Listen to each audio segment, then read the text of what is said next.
Stevie with Red Economics, just sitting across from me. Uh, I'm just too big to fit in the screen, so I just kicked her over there. So she has kind of her own desk, her own studio, set up everything, mic, cam, laptop, the whole 9 yards. I've got a 2 terabyte computer doing fine. Um, but the thing is, we do this because for me, it's just saving the planet and all of its inhabitants, and that includes you.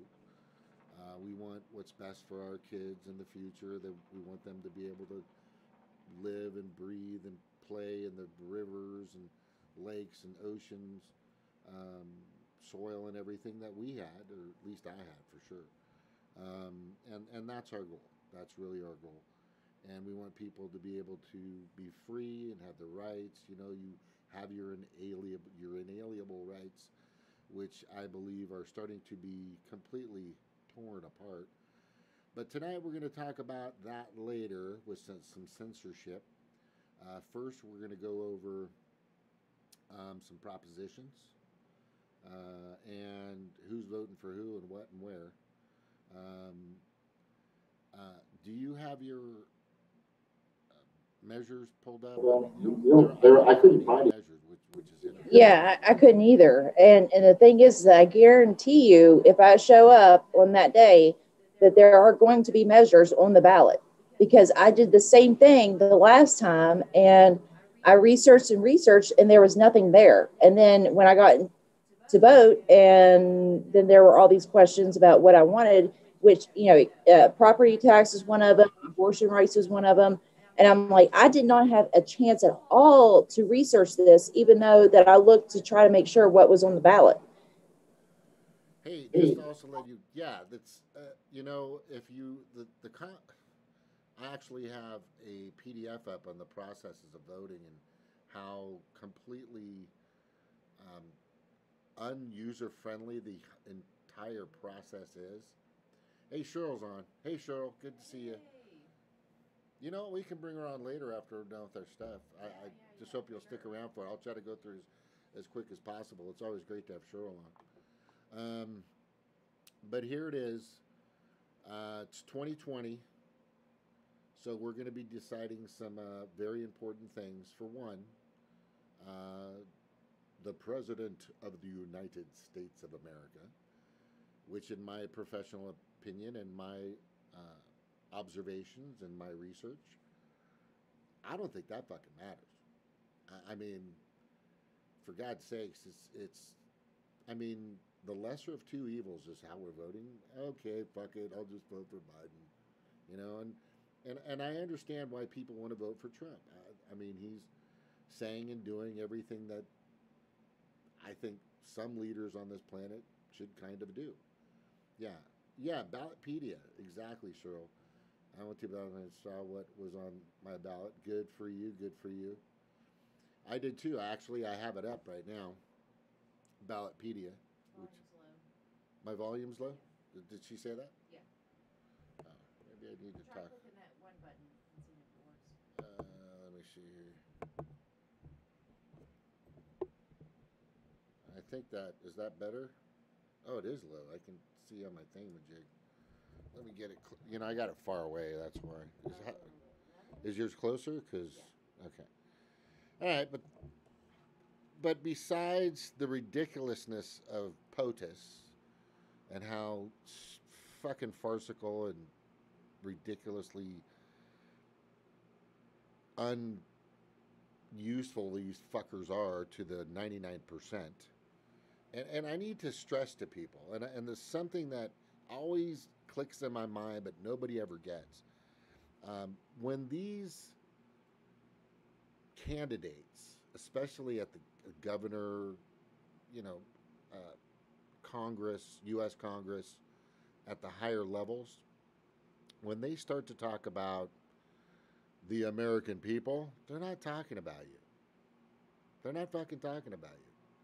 They're talking about their donors. They're talking about the donor class, the corporate elite 1%, and they're talking about the people that fucking throw gazillions of dollars at them so they can form and shape and create laws that have, in my opinion, so far just screwed over the 99%. I mean, and that's pretty much everywhere. Go ahead. Just a real quick point. If you want an honest speech by a politician, anytime they say citizen or American, just switch that with corporation or stockholder, and then you have a very accurate description of what they're going to do in office. Yeah. I did that during both debates, and I nailed it. Yeah, hey, babe, honey, Stevie, you don't have to click your mute off because we have these new. There's no echo anymore, so you can just interject whenever you want. It's just you and I. Oh, I'm doing that just in case. I always mute because I have a tendency to just talk whenever something enters my brain. There's a button on the mic too. Just let you know, we have the latest technology, and I think I've got a few things correct on here. Narin Valigia. Sorry, I can barely read my little thing. Narin Valigia. Hi, y'all. It's been a long time. Hey, Indy's here too. Yeah, I think we're going to open this up right after we get through with this. As a matter of fact, I'd like to do that. Spontaneous contents are the best. Stoke, you're hilarious. All right, you want to jump on yours because you just got a few things you're going over, and I can do mine. Or what do you want to do? All right, let me go ahead and do mine. All right, I'm going to jump over here to the ballot measures. I'm going to go down them. This is for California because I'm still registered in California. I will get set up as soon as I had to get a license. Couldn't get the license. I had to travel. How do I explain it? It just didn't work. It was COVID. I couldn't go to the fucking DMV. Nothing was happening. So I had to have a license before it expired in April and all this other fucking bullshit. So I'm voting mail-in. Oh my God, mail-in. Whatever. My daughter's in the United States Air Force, and she has to mail in as well. I mean, that's just the way it goes. She's got to freaking mail in her ballot through the U.S. Postal Service, man. Which I want to hear some stuff on that with Indy as well. Yeah, go ahead and talk. Everybody's saying your volume's low. Is like terrible low? It's really low. So go ahead and click that button and see if that makes a difference. Let me check. You know what? Do you want to do yours first, and I'll try to fix it? No, apparently mine's good. It's just No. Do you want to go over your ballot stuff? Okay. And then while you're doing that, let me look into this. Yeah, it's registering kind of low. It's registering very low. Do you have it pointed at you? Yes. I think I know what it is. You can just go stuff. Okay. All right. And you So, share screen. Yes, I do. All right, I'm going to go back to the Zoom and Okay. Give me a second. So I'll go ahead and bring up, since we're doing ballot stuff right now. Nope.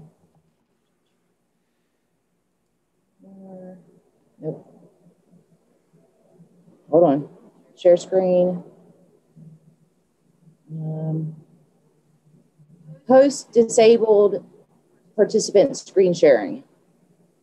You have to enable screen sharing or else I can't do it. Yes, I understand how that works. Give me a second. What? Share screen.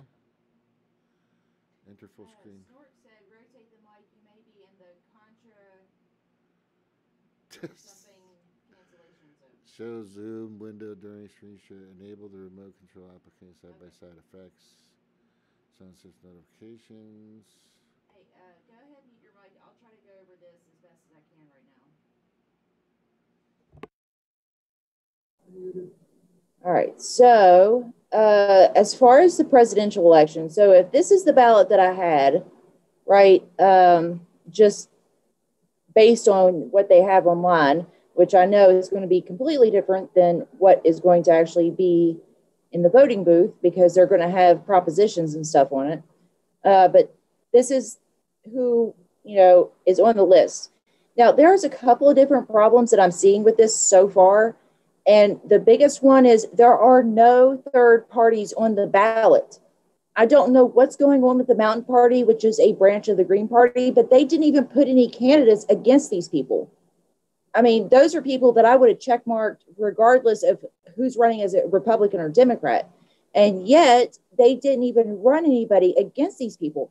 And so many of them are running unopposed. Now, for president, you have, of course, Trump, Biden, Joe Jorgensen, and Howie Hawkins, which none of them, I feel, represent me, right? So I would not vote for any of them. Now we're going for U.S. Senator. We have Shelley Moore Capito, gross. Paula Jean Swearingen, I like her. David Moran for the Libertarian Party. See, now the Libertarians put up a candidate, but they have Mountain Party on the ballot. They literally have the Mountain Party on the ballot, and they couldn't be bothered to run a person against any of these people. I have your. Okay. By the way, I have your ballot. Okay. But you're so still in small screen. If I was to vote, it would definitely be for Paula Jean Swearingen because I've actually met her, talked with her in length, gotten to know her a bit, and she's trying her best. She's doing what needs to be done.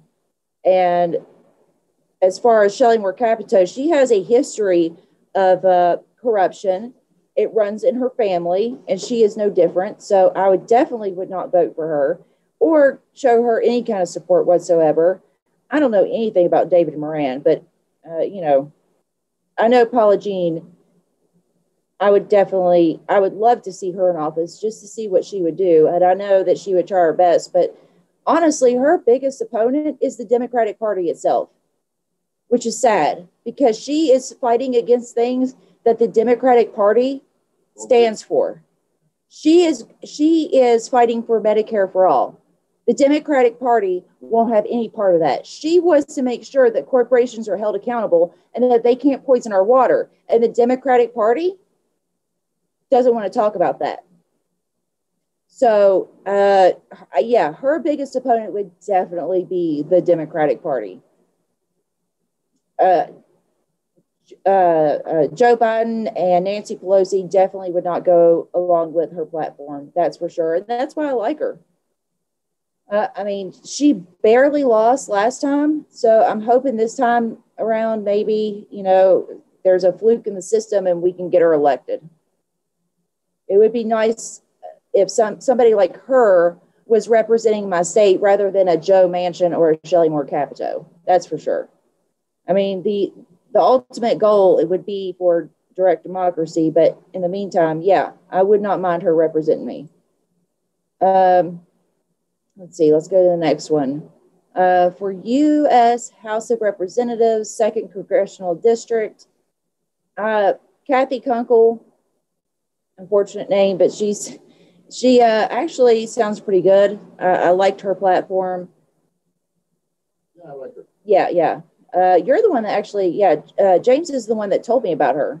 Yeah, what's cool is when we went to the Black Lives Matter, what was that, a festival? It wasn't a protest. I wouldn't call it a protest. We weren't making anybody uncomfortable there. But the same park that she sat at, I go, hey, that's where we were for that festival or whatever it was. And then she's looking at the Kanawha River, and she started talking about the things that Paula Jean Swearingen was talking about. But the thing is I think she seems. I don't think she seems as either she's as malleable as Paula Jean is, or I just am not feeling like she's on board with the Democrats as much as Paula Jean is. I could be off or backwards, but I haven't done much research. I just got that feeling. My gut's telling me. Are you muted No. on your mic? Let me check. No, I don't think I'm muted. there's Yeah. an echo, and then Andy said he couldn't hear you. I'm still working. Okay. All right, we're still trying to work out the technical stuff.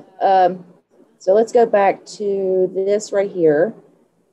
Okay, so yeah, Alex Mooney, he's been in office for a while, and if he was so great, I know what he was about, but I don't. He's not representing anybody. Now, for Secretary of State, oh wait, no, state ticket. Okay, so for the governor, they have Jim Justice, absolute garbage, dumpster fire of a candidate. But he's simple. He's Trump, okay, but he's like a generic, he's honey O's instead of honey nut O's. Like, he's the off brand of Trump. So, that's exactly what you're going to get with him. Ben Salongo, however you say his name, he's a Democrat. I don't trust him as far as I could throw him. There was a guy that was running. He did not win the primary, but he actually seemed pretty good. And his first name was Steve, and I can't remember his last name, but they interviewed him in a couple of different places.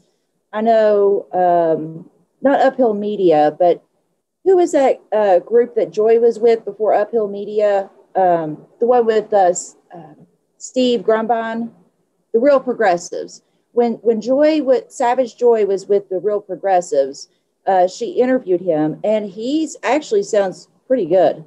If I had my pick, it would be him, but he's not on the ballot. He would be a write-in.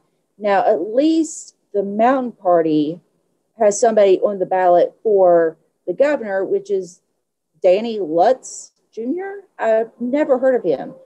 As deep as I am into this stuff, I've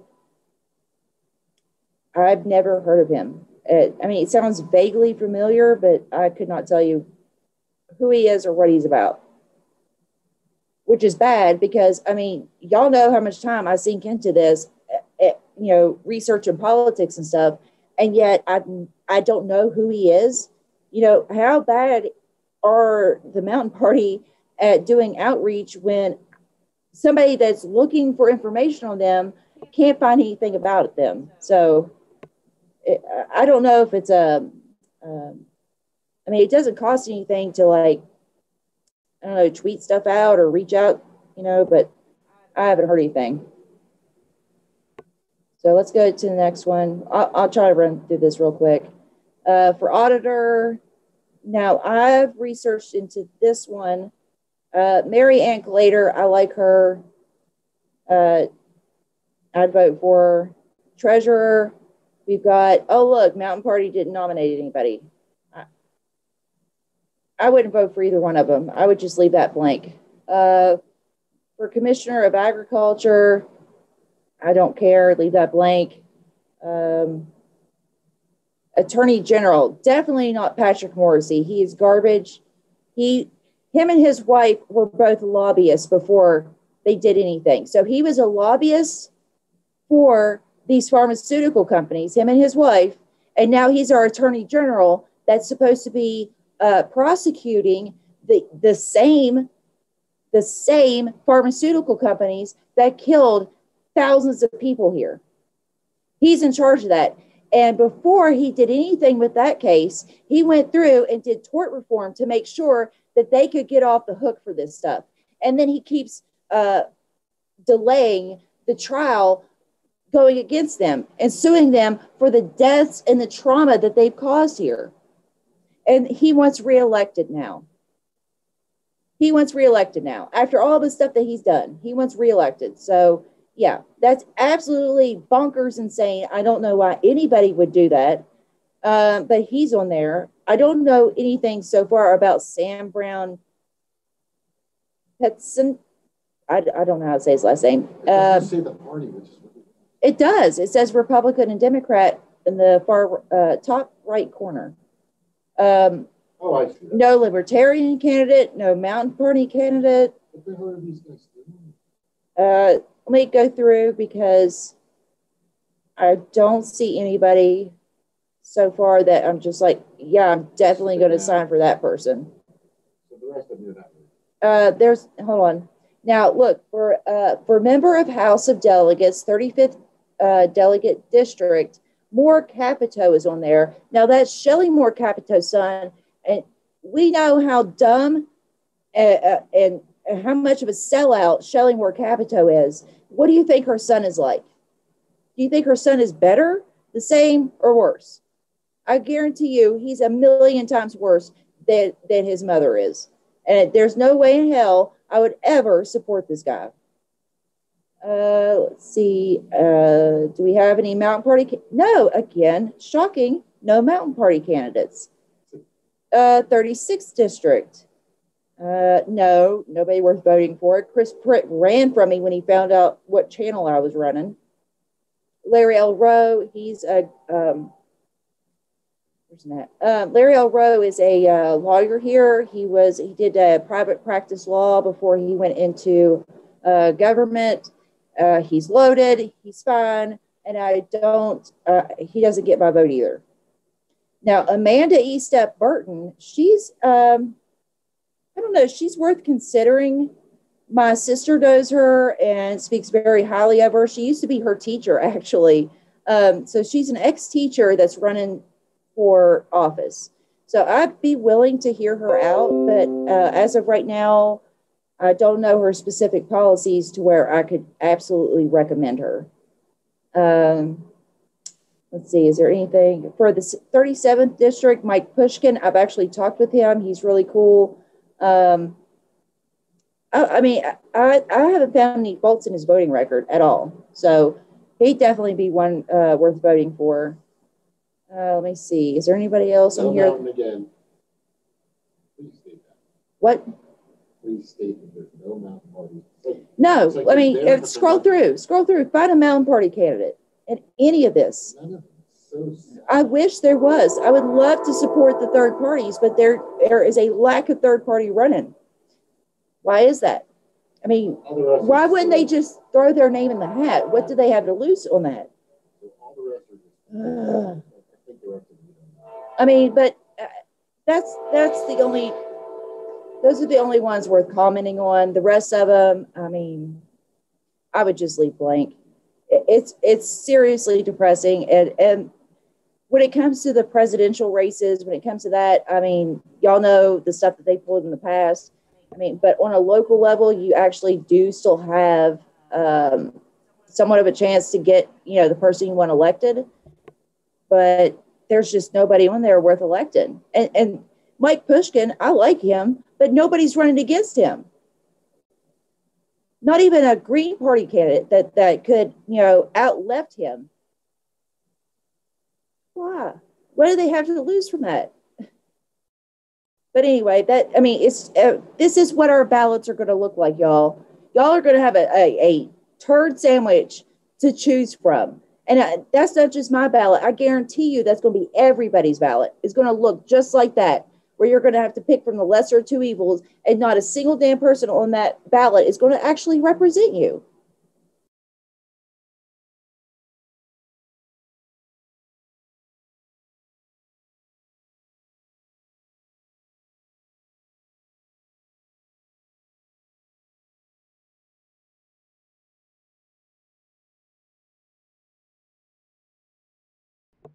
All right, so behind me, and I don't know if you can hear me a little bit better, but what's weird is this mic is so, I think it's the sensitivity. Hold on.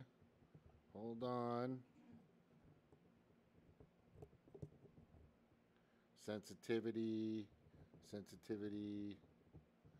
just a second. Sensitivity, up a little bit, that's better. I think that's where it should be right there. Okay, so now I think they can hear me a little bit better. I'm almost certain they're, according to my OBS, I'm pegging up. It seems, and I think we just got these new mics, right? And they're really cool. It's just still trying to figure them out. They're like R2D2's little things. All right, so let's check what I got.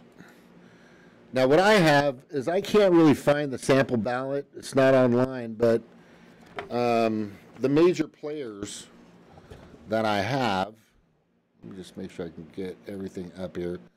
The major players that I have, of course, is in California, Joe Jurgensen, Joseph R. Biden, Donald J. Trump, Gloria La Riva, I hear is really good. Yes. She's with the Peace and Freedom.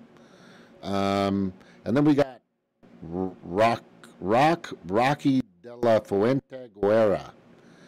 He's with the party preference is American Independent. And then, of course, Howard Hawkins, which I am not going to fucking do anything about. So it's, for me, it's really looking like Gloria La Riva, according to Stevie here, has heard some great things, and she's wanting to do reparations. she's the one that's doing the she likes the Reparations. she wants to do reparations. She's Yeah, left done. of the Bernie Done. one. Done, and I'm sure she wants Medicare for all and a lot of other things because peace and freedom is right there. Howard's just an idiot. Okay, so now for United States Representative in the 48th District, and this is about as serious as it gets. There's just two people, a Republican and Democrat, Harley Rhoda and Michael Steele. I'm just going to go damn just because. I know. There's just no fucking, the lesser of two evils, I guess, right? That's our fucking choices. It's just ridiculously wrong. And the rest are like Union High School District, stuff like that. But it's the propositions. And I have those up, which are very interesting right here. I don't know if you guys can see those, but I'll go through them quick. Is that one of those mics that you have to, okay, reparations poorly done will end up being worse. Be careful of the deal offered. Yeah, we got to be careful with the reparations. I get it. I mean, it just depends who's putting it together and how they're putting it together. Yeah. For sure. Okay, fine. For sure. All right, so let me just go through this real quick. All right, so 14, I'll dive a little deeper into that. Stem cell research in the body. Oh no, they're going to kill babies nuts. The reason why you have a vaccine or you have medications, etc., or drugs to fix you is because of stem cell research. So that's something that we're going to need, and the hype and the hyperbole in regards to that is ridiculous. You know, they're killing fetuses for it. No, it's the umbilical cord. They're just using basically the umbilical cords, and you can keep them if you want. I mean, that's an option. They give you that option. It's like yeah. Ooh. No, it's okay, man. That's Proposition 14. Proposition 15. Tax on commercial and industrial properties for education and local government. Yes. Yeah, because these gigantic. Well, here's the thing about that, and I kind of looked into it. I mean, so many businesses are leaving California because of tons of taxes and guidelines and codes, and you know they have to follow rules, and just the regulations for a lot of businesses are just really bad. But most of them,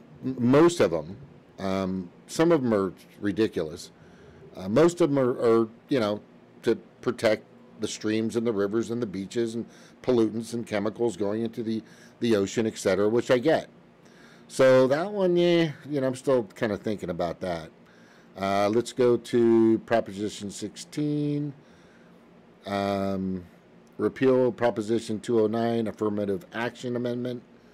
Not too...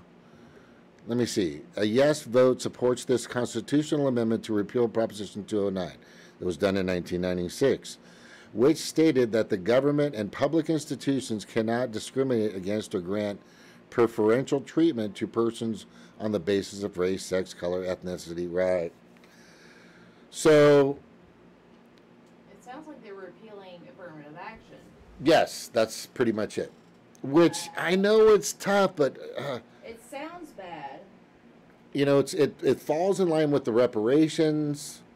Uh, Hold on, let me get on here. I want to give everybody a chance to get what they need, but if I've got somebody, and this is just me professionally, and I've had, I've been a foreman for a construction company, and I've had people as a general manager in a restaurant that I've had to hire, and et cetera, et cetera, et cetera.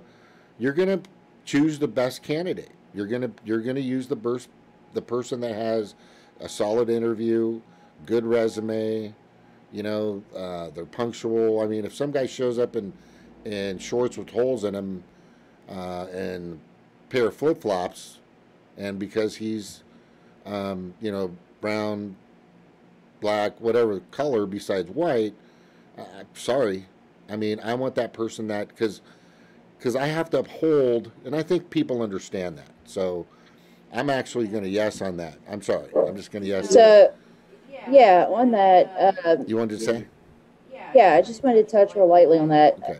The only problem that I have with that is that it creates this, and I don't know if getting rid of affirmative action would get rid of this problem because it existed way before affirmative action was created.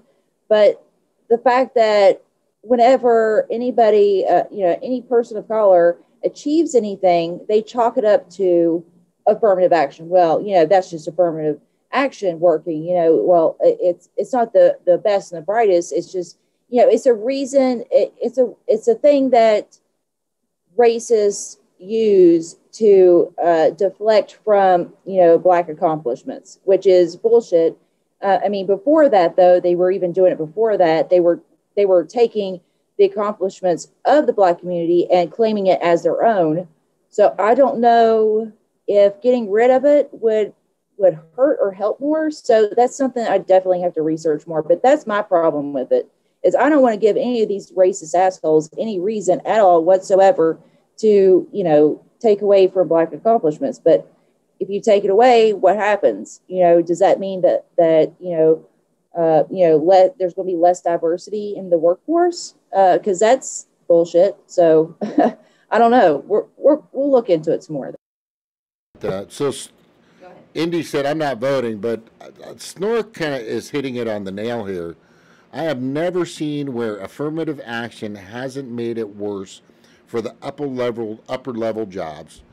Hiring someone unqualified because you need to fill a quota. Oh, you have to make that spot. If you don't, you're going to be in trouble. You don't want to get taxed or have your company in trouble or something like that.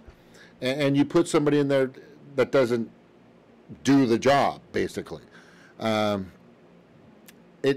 exactly. It taints everyone and prevents others hired. I agree. Yeah. Affirmative action. Just when that first came out, I'm like, yeah, cool, man, that's awesome. But then it just hasn't really worked out. It just hasn't really worked out. I don't know if does affirmative action would that put somebody unqualified into that position? Because I don't think that is that the case. Because I thought it was.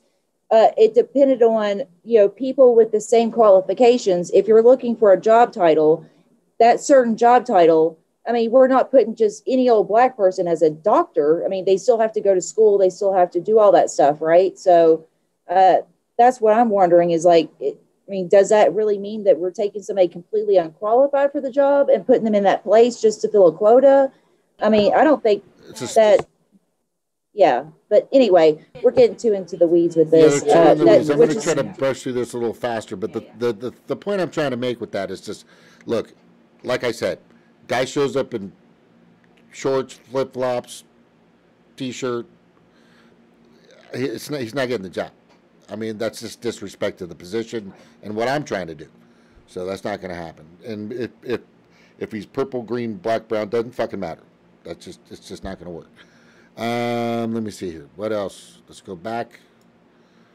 All right. So now we're at restores right to vote to people convicted of felonies. I I'm totally good with this. This is easy. This is easy. So once they've served their time and done their sentence, they can vote. Yes, yes. Just say yes, and we can move on. This is an easy one for sure. This is an easy one. All right. Right to vote. Oh, this one is good. I thought this one is good. California Proposition 18. So if you're 17, and when you turn 18, you're able to vote in the general election. You can vote. So you should be able to register before that at 17. But your birth date has to coincide with being able to be able to vote during the that particular election cycle. I think that's important. I think that's a no-brainer, right? That's a no-brainer. Okay. Next, moving on. All right. Next, changing tax assessment transfers and oh god, this. See, when you start screwing with taxes, California Proposition 19, property tax transfers, exemptions, and revenue for wildfire agencies and counties amendment. So, let me just see what the yes vote is. A yes vote supports this constitutional amendment to allow eligible homeowners to transfer their tax assessments anywhere within the state and allow tax assessments to be transferred to a more expensive home with an upward adjustment. Increases the number of times that a person over 55 years or older or with severe disabilities can transfer their taxes assessment from 1 to 3. Require that inherited homes that are not used as principal residence, such as secondary homes or rentals, be reassessed at market value when transferred, and allocated additional revenue or not savings resulting from the ballot measures to wildfire agencies and counties. I guess it's to help the wildfire. I'm gonna have to look in that a little bit more. I don't know if that's like super important. I'm basically just gonna go over the stuff that I think would affect all of us. That's totally California based because they have a fucking ton of fires. Oh, right here, makes changes. Prop 20 makes changes to policies related to criminal sentencing charges, prison release, and DNA collection. Ooh. What? I don't like that. Ooh, let's hear what the yes is on that. Yes vote supports the initiative to add crimes to the list of violent felonies for which early parole is restricted. Recategorize certain types of theft and fraud crimes as wobblers, chargeable as misdemeanors or felonies, and require DNA collection for certain misdemeanors. Fuck that. DNA collection. You know what? No, I'm gonna fuck that. I am so done with our rights, our privacy just being taken away. That the first part of that was fine. I thought. You know what I mean? It's okay. That's not a big deal. But then they want to take your fucking DNA. It's like, Jesus Christ, No, that's how they get you in the first half. Yeah, it's like they're. Oh, that sounds good. And then they put their little pork. They put some pork in it, like fucking Nancy Pelosi does like both of them do. Both parties fucking do that shit.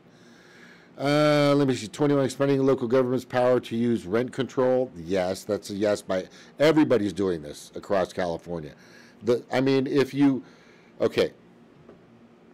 A one-bedroom apartment in Watts, Compton, South Central. These are places, Santa Ana, California. There's a lot of places throughout California that are very low income, et cetera, et cetera, et cetera, mostly minorities. But you have to pay $1,400 a month for a one-bedroom apartment. It's fucking insane. Out here in West Virginia, you can get a one-bedroom apartment for like $450 to $500, maybe $700 might be the max. But it's relative to what the minimum wage is. But if you get a job making over $12 an hour, or 13 or 14 or $15 an hour, which is still not good, it's still shit, I get it, you're in a better position than somebody making $8.75 an hour, which is what they have here in West Virginia. Did you want to comment on that? Yes. Yeah, go ahead.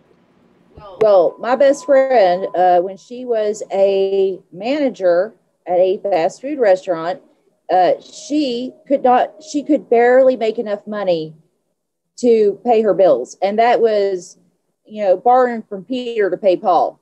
I mean, that's how she was living, and in order to keep a roof over her head.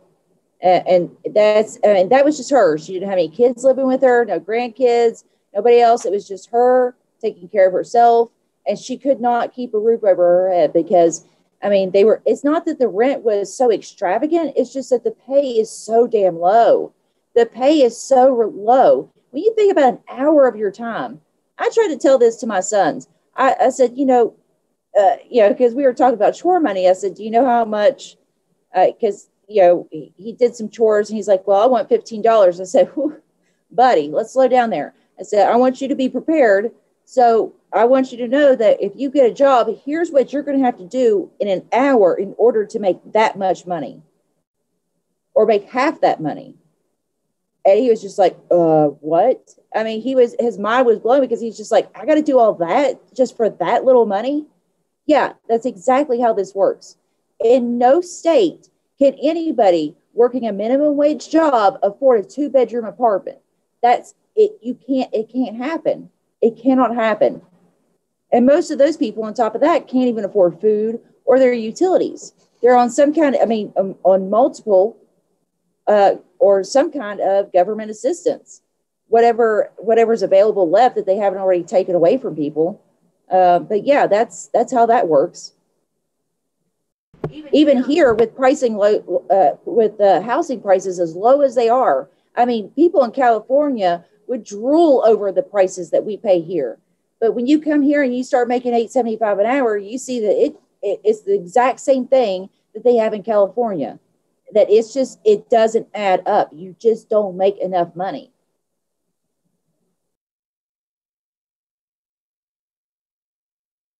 What's fucked up? That's fucked up. Okay, let's go back to the regular view gallery. Get me, not that it matters if I'm on here or not, but here we go. Snark pays 200 or something.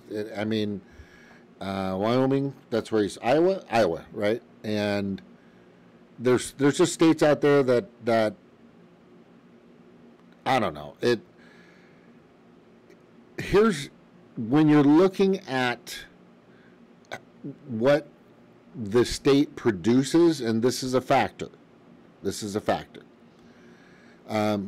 you're Indy's mortgage is $1,700, but that's a mortgage. I guess that is different. Fucking shit. When I had my house in California, I got up to $2,600 a month. It's fucked up. Anyway, but depending on what, if you have a high producing per capita, in a sense, state, this is how they see it. This is kind of how they see it. When you have there's so much we could do as far as manufacturing, if we could get into smart green technology. The green technology that's out there right now is a scam, pretty much. Yeah, Long Island. Fuck, Long Island. Jesus, fuck. Anyway. All right, so let me just zip. I'm almost done, guys. Let me get through this, and then we'll get some people on here. Yeah. I'm going to go over the child hunger stuff. Oh, and then Stevie's going to go over some child hunger stuff before we get out of here. But let me just go back to the. All right. Nice drivers to independent contractors enact several labor policies related to app-based companies.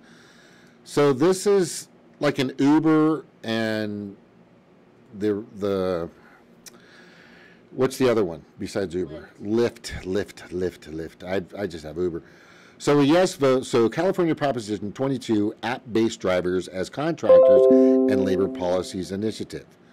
Um, a yes vote supports the ballot initiative to define app-based transportation, rideshare basically, and delivers drivers as independent contractors and adopt labor and wage policies specific to app-based drivers and companies. No means opposes the ballot initiative, meaning California Assembly Bill 5 could be used to decide whether app-based drivers are employees or independent contractors. So what Lyft and Uber are doing is they don't want to pay for or be liable. This is just a way for them to wiggle out of these contracts with these people. And they don't want to be responsible for them in any way, which I get it. They're in a sense private contractors, but they're still writing under your name using your app. So I'm going to say no on that. Let me just go back. Couple more. Requires physician on site at dialysis clinics and consent from state for clinic to close. That's been up before. That should go through. Expands the provisions for California Consumer Privacy Act. Creates the California Privacy Protection Agency to implement and enforce CCPA.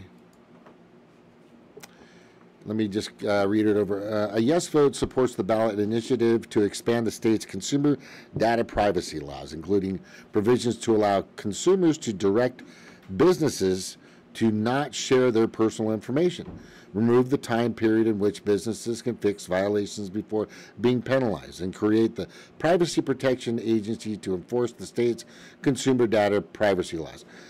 I mean, what's that guy's name? Pinjet Ajay or whatever. He was that tool, Ajit Pai, exactly, working for, the major companies out there that like Verizon and AT&T, and he was all about giving away our information, and it's important for us to have our privacy intact. And what was the term? I can't believe I can't remember the damn term for. Here it is. It's internet security. Well, GPI was not for net neutrality. That's what Yes. Yeah. So net neutrality is, everybody should have that. And sadly, because of the NDAA and the Patriot Act, none of us fucking have it anyway, it seems like. Because you could be a terrorist if you're saying shit about Joe Biden. For fuck's sakes. Okay. Are you a Russian? You must be a Russian. Okay. Replaces cash bail. The Proposition 25. Replaces cash bail with risk assessments for suspects awaiting trial.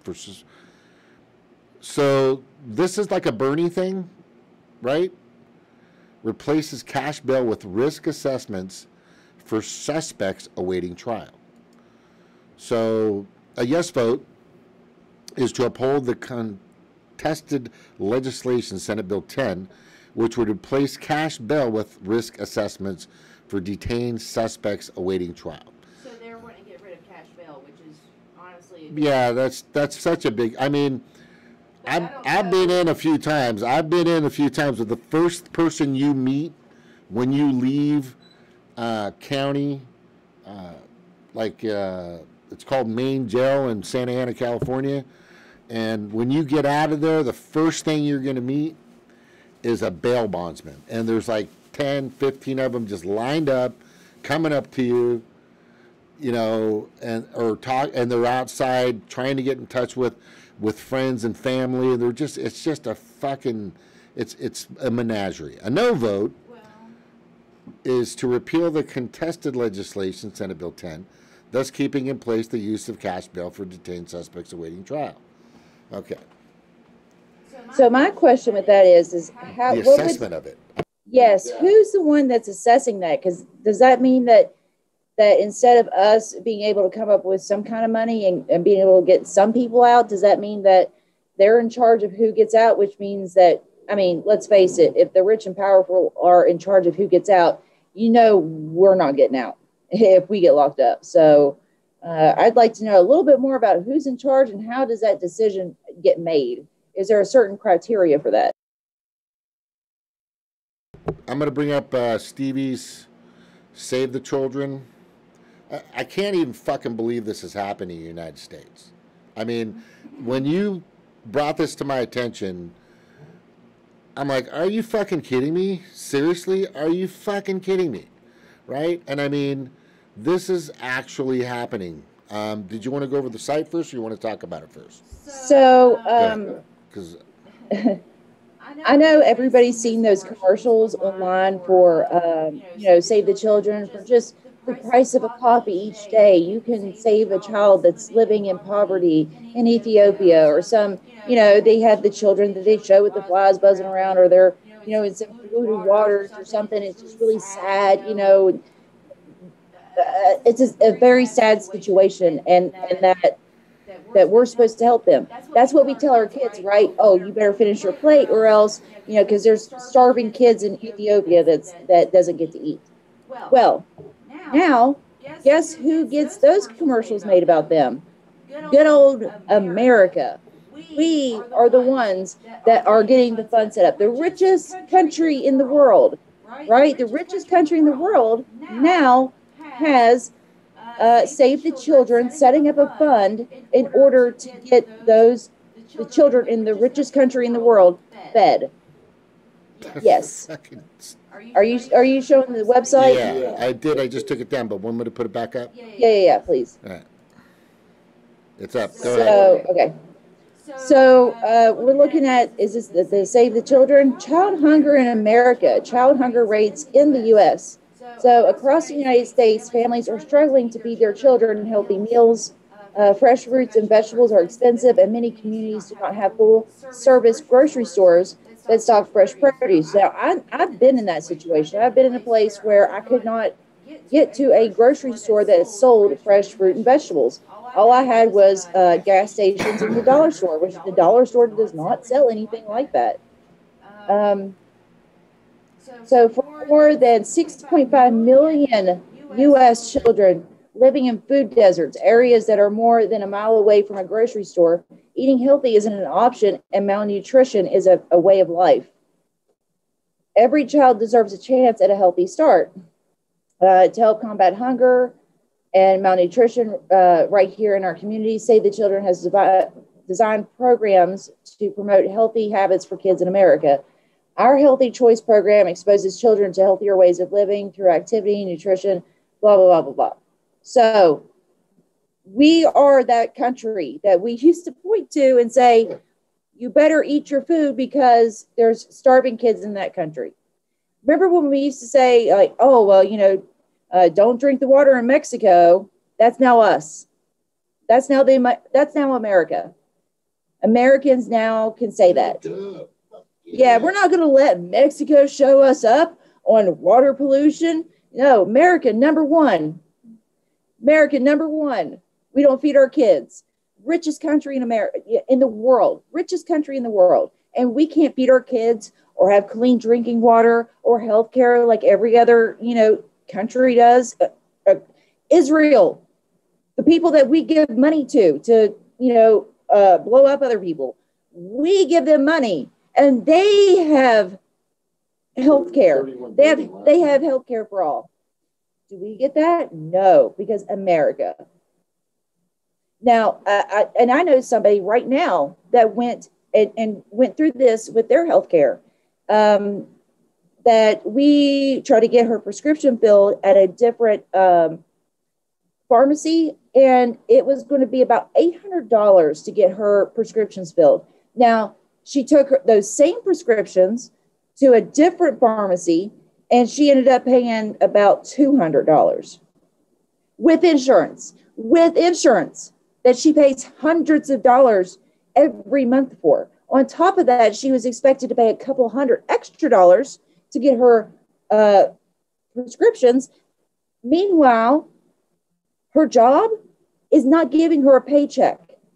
Even though she sacrificed her health to do that job, she didn't receive a paycheck from that job. So now what is she going to do to pay her bills?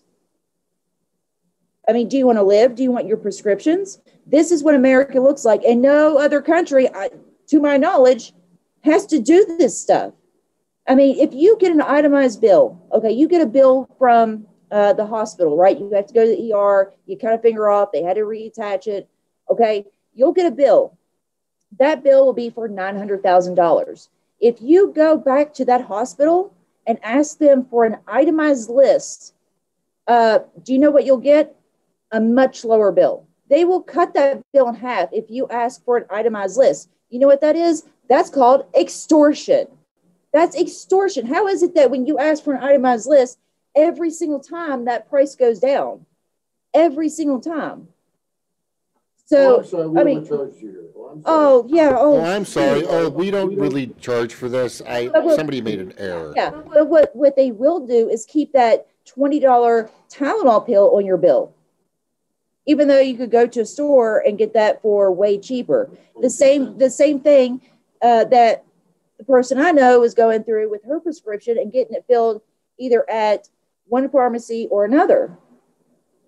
So, I mean, and if you're sick, if you're ill, if you're in a hospital or you're bedridden and you're going through all this, how can you possibly go through and price check and validate and say, well, let me go ahead and call your competitors and see if they can give me a better price when you're sick? If you're going through chemo or corona or whatever it is, you can't do that, and they know it. And that's just with the healthcare.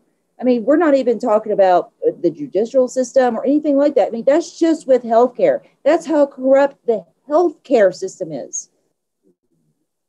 So, yeah, but back to this child hunger thing. I mean, this is what I'm talking about. America keeps wanting to say they're number one, but they're playing ads in Australia and other countries talking about donate money to save the starving children in America. That's what we are now. That's what we are. We're the country that we used to take pity on. We're the country that said, you know, now we're that country that we said, well, don't do that over there because you know how bad it is over there. We couldn't let this in. Now we're that bad country. You can't drink our water here, and you can't get our health care here. It's really, really bad.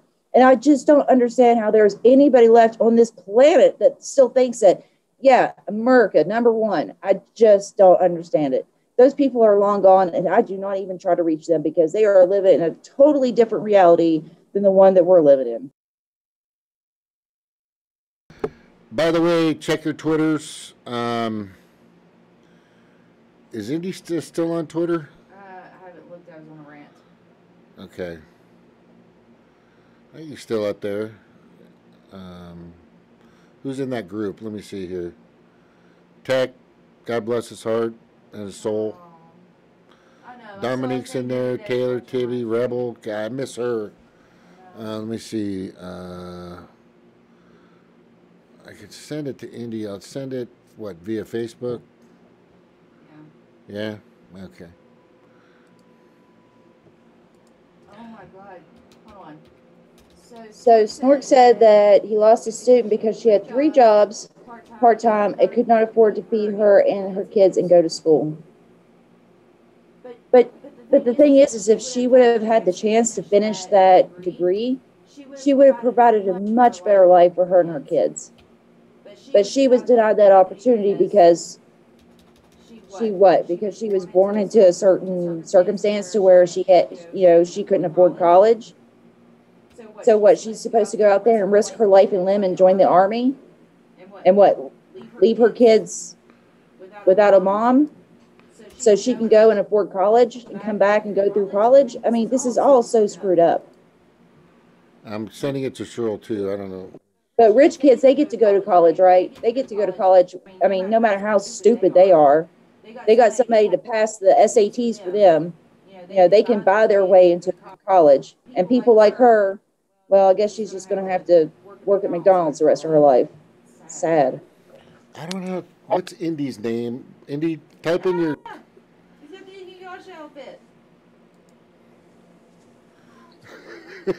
That's so cool. Hey, guys. That is pretty cool. Hey, Taylor. Yeah, What is Indy's Twitter? know what it is? Mm. Indy's Twitter. Hold on, I can find it real quick. We got to put in our headphones so we're not reverberating too much. Put in the gear here. All right, there we go. Yeah, this is my Halloween costume. Trying it out. Yeah, that's pretty cool. Yeah, that is pretty cool. Okay, Andy just sent you a message. All right, good. Mm. He tweeted me or what? Tweeted. Got it. Okay. Let me get. Where is he? Oh.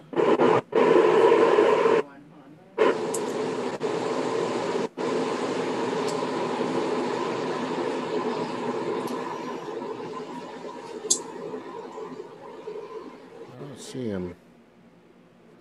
I'll send it to William. He had a good show the other day. To you, I'm sending it to you now on Twitter. Refresh. Is that Naruto? No, I'm at Inuyasha. Yeah, it's an anime show. You know, Japanese cartoons. Yeah, I used to watch that with my boys. It's pretty awesome. Let's see. At first, Go ahead. I did not see the ears. I only saw them from here down when I first came on. I thought it was a Witcher costume. Yeah, I guess he's another white-haired guy. Yeah, and similar jawline.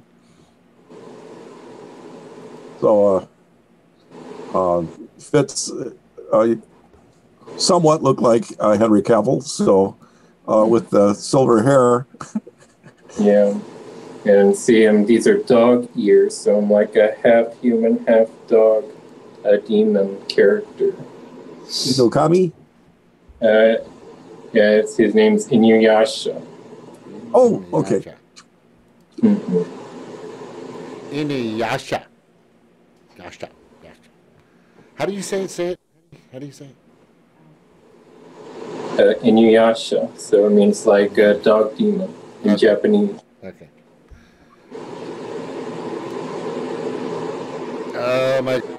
This is, I gotta say, guys, I mean, I have told Jimmy Dore, I have texted, I've said, dude, I said, everything you're going through and talking about, Kyle Kalinske, Humanist Report, name it. Everybody, it's like 2015, 16 all over again.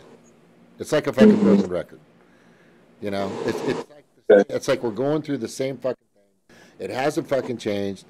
And that's the sad part of it. It's just it's disgusting, lame and ridiculous. And the only thing that's changed is one of the candidates has COVID, which is obviously Donald Trump. Right. Let me see if I can fit this in here. Just give me a second. President. Trying to reconfigure the chat here. Give me a second, guys. You can still see the chat somewhat. I sent it to Dave. Cheryl should have it too. I sent it also to Dominic. What is the background of Snork? Is that? That's an ELO concert. A what concert? ELO, Electric Light Orchestra. Yes, ELO. Nice. Before that's way before it started, right? My wife and my daughter were big fans, so I took my daughter to see it 2 summers ago. Nice. And we had the nosebleed seats way up all the way in the back of the United Center. And we got there early because we were coming from Iowa. We didn't want to, had to allow time for traffic. Right. When we got there, the band saw that we were there that early, and we're in the nosebleed seats. They moved us up front. What? That's so cool. You see, we're right beside the stage. Wow. We're 9 rows from the Yeah, stage right at the there. side of it. You're like, that's an I mean, normally that would cost like $300, $400. Yeah, or more. Or more. I mean, this was supposed to be his last tour, and it did end up being his last tour. Yeah. That's the band right there. I see that. When I saw AC/DC, I just knew some people. We had some great seats. But then I saw him again, and I was in the nosebleed seats. I was like, damn, this sucks. Because once you're in that place with a band like that, and I've seen a bunch of bands, but once you've been that close and you can really feel and get that feeling and actually see their expressions and see them, everything. Once you get back up in the nosebleed seats, it sucks, man. Like when I used to go to the Coliseum and the Forum and all those other places. I did it for Paul McCartney too. Chat or in the waiting room. Who is? Oh, yeah. Indy's in. My former boss was a Paul McCartney fan, and so was my wife. So I bought 4 tickets, but we didn't have a 4th person come along. So I went up to the ticket booth. I said, I have 4 tickets. I only need 3. It's a sold out show. Would you like to trade me these 4 for 3 better seats? And they said, sure. And I did not show them what seats I got because they would have been freaking out the whole time. I said, a little bit better seat, but don't complain. And I got 7th row seats at Milwaukee Stadium, which was pretty good, pretty close, I thought. So we're walking down there, and they keep saying, how much closer are we going? I said, just a little more. And, I kept walking up to the front. But what I didn't realize was because George Harrison got stabbed, they removed the first 6 rows. We were right up front in the front row then. Hey, Andy. So here's Taylor's got his costume. My costume I have for Halloween. Let me just show you real quick. You can't see it because I'm going to post it on the OBS. But here it comes. Wait a second. Here it is right there. Boo. If you're watching the YouTube, you'll be able to see it. It's just a picture of me without a mask on. That's going to scare the shit out of everybody. That's an easy costume. Just man with no mask. Hey, Dave, welcome, man. How you doing, buddy? Well, I'm dressing up as an anarchist, by the way. So nice. Here it is, right here. You guys, I mean, I'm listening to you guys. I think you guys are moving along the path away from it. I mean, I have as Stevie was talking, I have a couple of links for her in terms of Sam Petzoff, because I think that the Attorney General is one of the more overlooked and more powerful positions in each state. And the thing with Sam Petzoff is, number one, he's a lawyer. I understand that he's a lawyer for pro environmental lobbies. I get that. He also has been endorsed by the DNC and Joe Manchin. And he also has been to DNC functions. So what I will say with that is that he is a lawyer. He knows how to negotiate, and he will not do anything that will overturn the apple cart. All Who this. was that again? I will show you the links if you want. Oh, Sam Petzoff? He's the guy running against the evil current West Virginia AG. The problem is he is in the system. Number one, he's a lawyer. Number two, he's hardcore Democrat. He's been at DNC events, and he is endorsed by Joe Manchin. Just so you know. And I'm not going to spend 3 hours on every single bill and every single lawyer, but every time or every single politician. One thing, can I do a screen share here? Yeah, of course. It should be open. Okay. No, it's disabled for me. So you got to hold on. You got to enable it. Yeah. She told me earlier. Let me go fix that. I'll be right back. Yeah, you got to enable it for all. Yeah. I'll be back. Today I found a not-profit. Now, I can't really find any information on the nonprofit itself, so I can't endorse it yet, but it's called the New Leaf Project. I don't know if you guys have heard it. Okay. So I'm gonna show this real quick. A new leaf? The New Leaf Project. So basically it was a research project where they gave homeless people $7,500 in cash and saw what was going to happen. And this was in Canada, by the way. Now, of course, the United States will never go for that because, all we'll do is suck it up and crack and, and candy bars and, and Twitch accounts. Okay, I'll turn it down. But participants found housing faster, boosted food security, and reduced spending on drugs. So, my suggestion, Stevie, is maybe this is a British Columbia thing. I can send you and James the story, and you can check the New Leaf Project out and maybe see if they'd be willing to do something somewhere in West Virginia or Louisiana or something like that. Even California, because of its ridiculous. Yeah, I mean, California definitely needs the help right now. Right, because you're not going to get it from politicians. I'm sorry. I see the coronavirus relief bills. Most of them are talking about deferments, which is only going to eliminate the inevitable.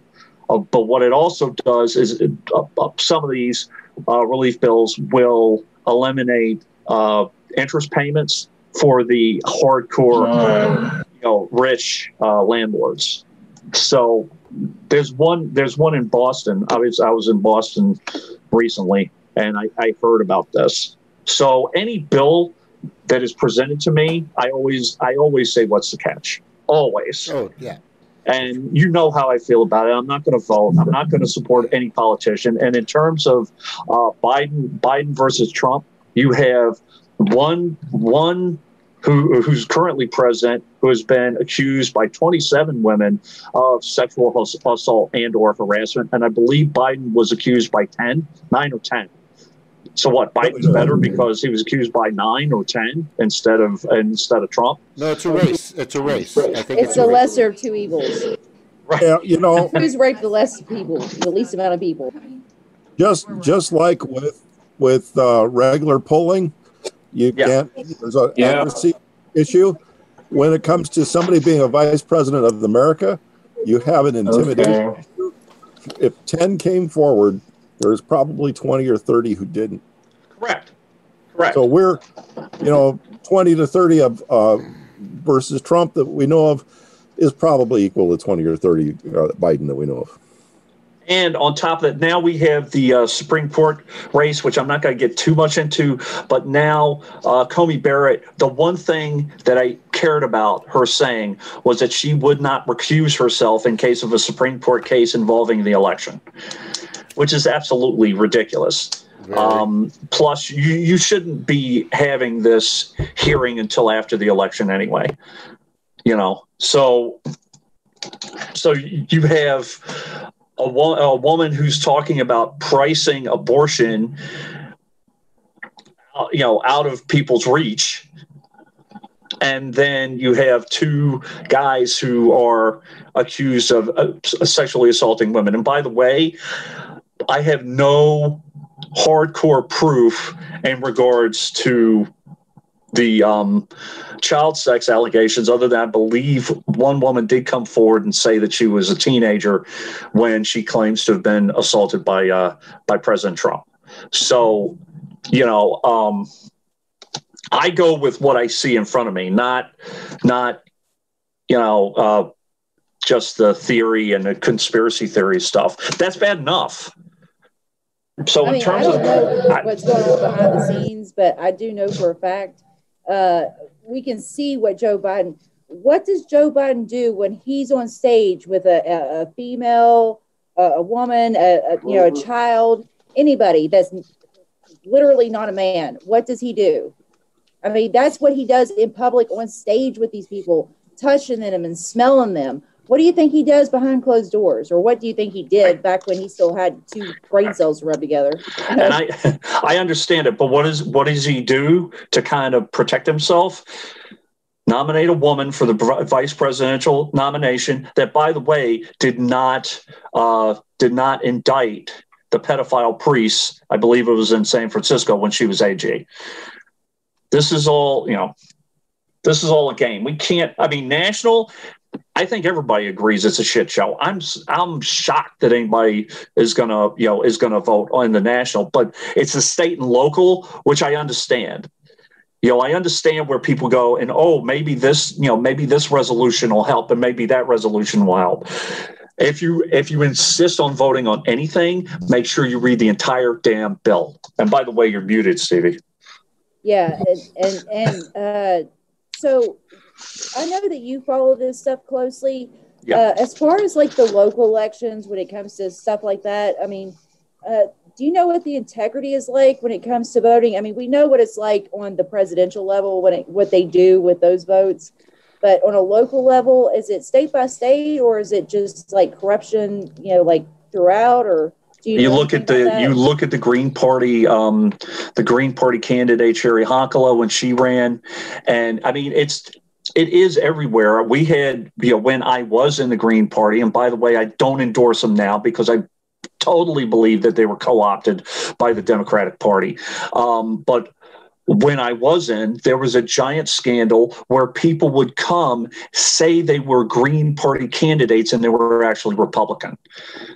Now, people actually got charged. I don't know if they were ever indicted, but when you have to worry about that kind of stuff instead of the actual issues, and instead of poisoned water, which I do have in a local area, which about, Stevie, or just all sorts of ridiculous. Now you have the COVID stuff, and now you're fighting, and we're fighting over masks. Okay, instead of where's our relief bill?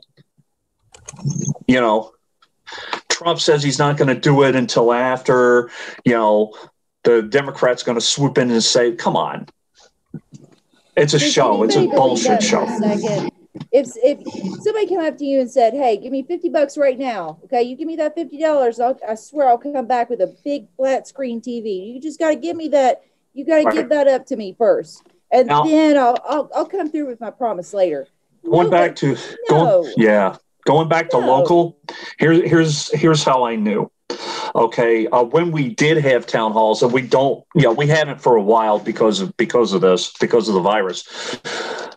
What I saw, that there were like zoning issues and things of that nature.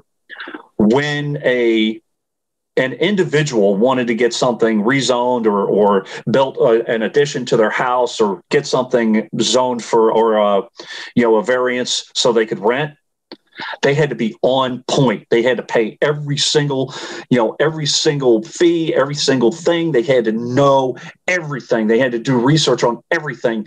And the town is very secretive in their rules and their bylaws and all that crap. But you have a renter come up and go, "Oh, hi, Bill, you're in." It's bullshit. It's old boy bullshit. So you have old boy politics in local as well as just because it's local doesn't mean anything. And the last Democratic candidate, Liuba Gretchen Shirley, I always mess her name up. She's the one running against Pete King. She's the new savior. I think she's going to get in once. She is a supporter of Hillary Clinton, the Bill and Melinda Gates Foundation, and a member of Emily's List. But she's a mother and a family. Come on, stop. I don't. Oh, you mean Bill and Melinda Gates support her? Yeah. Oh, well, she must be on the up and up then. Yeah, of course. I'm just saying. I mean, come on. In terms of Paula, I know we've been down a long road with Paula. What I will say with her is understand she continues to be, even if she's not on the Justice Democrat ticket, she continues to be one of the Justice Democrat superwomen. If she gets in, she's going to align herself with AOC and all those guys. Oh, Ayanna Presley and all that. It was very troubling to see that she did a, girl power, documentary with AOC. I'm just like, you realize that is the exact kind of attitude that you're supposed to be fighting against, right? Like, I feel like as much as I got to talk to her and get to know her, and I know that her motivations for running are pure, I don't know what she thinks that she's going to get by throwing in with AOC, because AOC is, Nancy Pelosi 2.0. So I just don't understand what she thinks she's going to get by. She's going to get influence. She's going to get influence, and she's going to be able to stay in power to do the things she wants to do, which she's never going to be able to do because she has to keep the people close to her to continue to have that influence. It's that trap. It's that hamster wheel. Same thing happened to Tulsi Gabbard. Okay, when she aligned herself with Kristen Gillibrand and with Tom Podesta, the other jacket. Oh, no, it was John Podesta. Sorry, I got the two mixed up. Tom Perez and John Podesta, same guy, basically. But it was John Podesta who initially got her in. And you can see it in WikiLeaks. So wait, he got Tulsi in? Yeah, he was the. So that was John Podesta and Tulsi. Yeah, and Kristen Gillibrand. I can get you the links. He was a main backer of her back in the day to help get her support.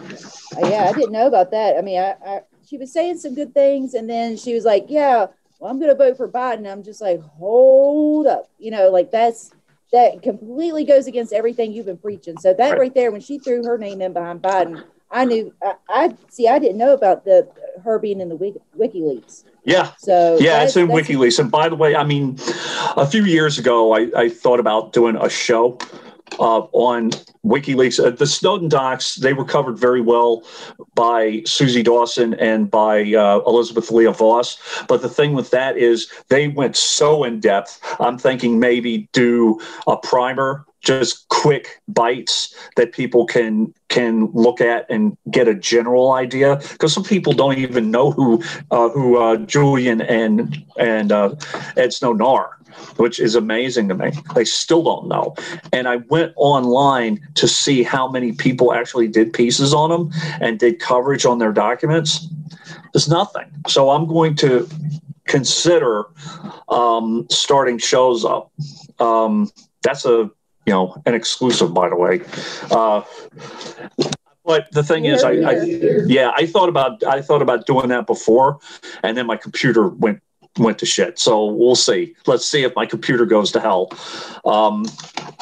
In terms of, I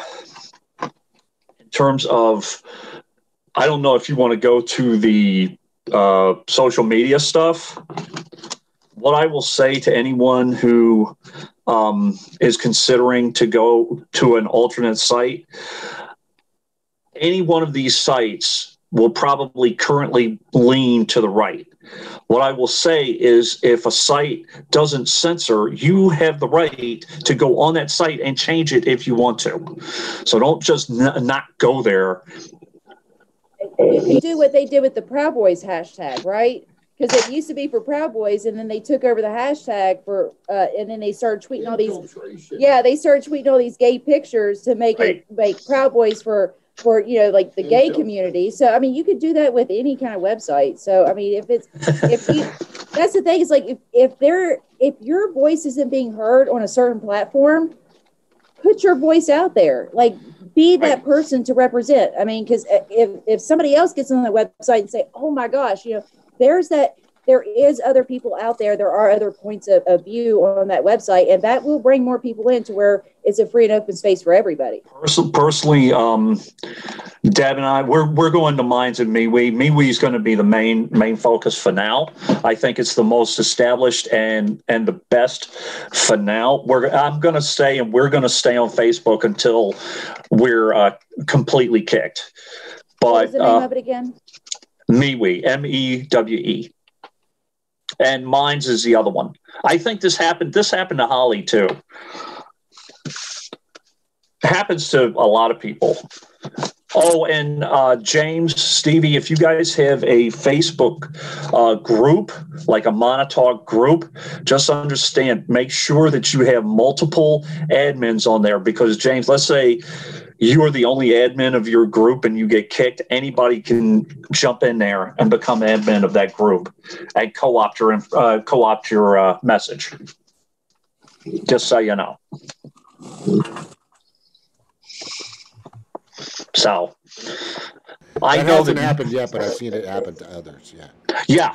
So I know Nick Greco he's not completely off yet. He's trying to do some messages, but it looks like anyone with the referendum initiated for citizens logo on their profile, they're being targeted and kicked one by one. So. Yeah, I don't have it on there. Yeah, I don't have it on there. If I think that that's really what's going on and I'm about to get kicked anyway, I might just put it on here just to see. But that's, yeah, Facebook is the new, they said they were going to do this too. For anyone, promoting non-voting and promoting yellow vests and, which is everything that we do. They said they warned everybody. So that's what we're doing for now. And I know you had a question about the mail. What I'll say about that real quick.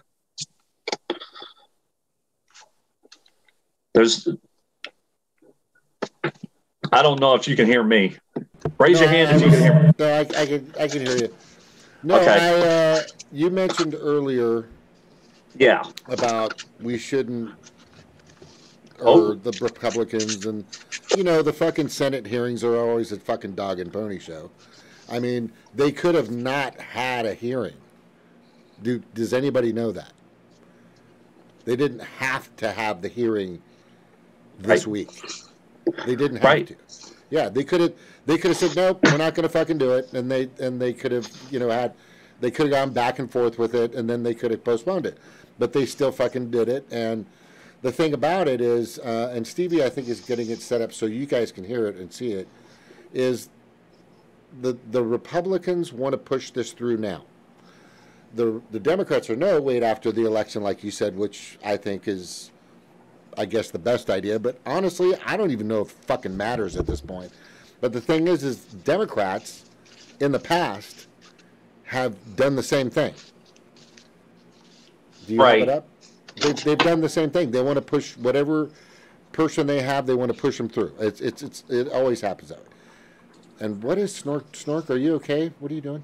You all right? Yeah, just changing the color of my lights. Are you ready? Yeah. Okay.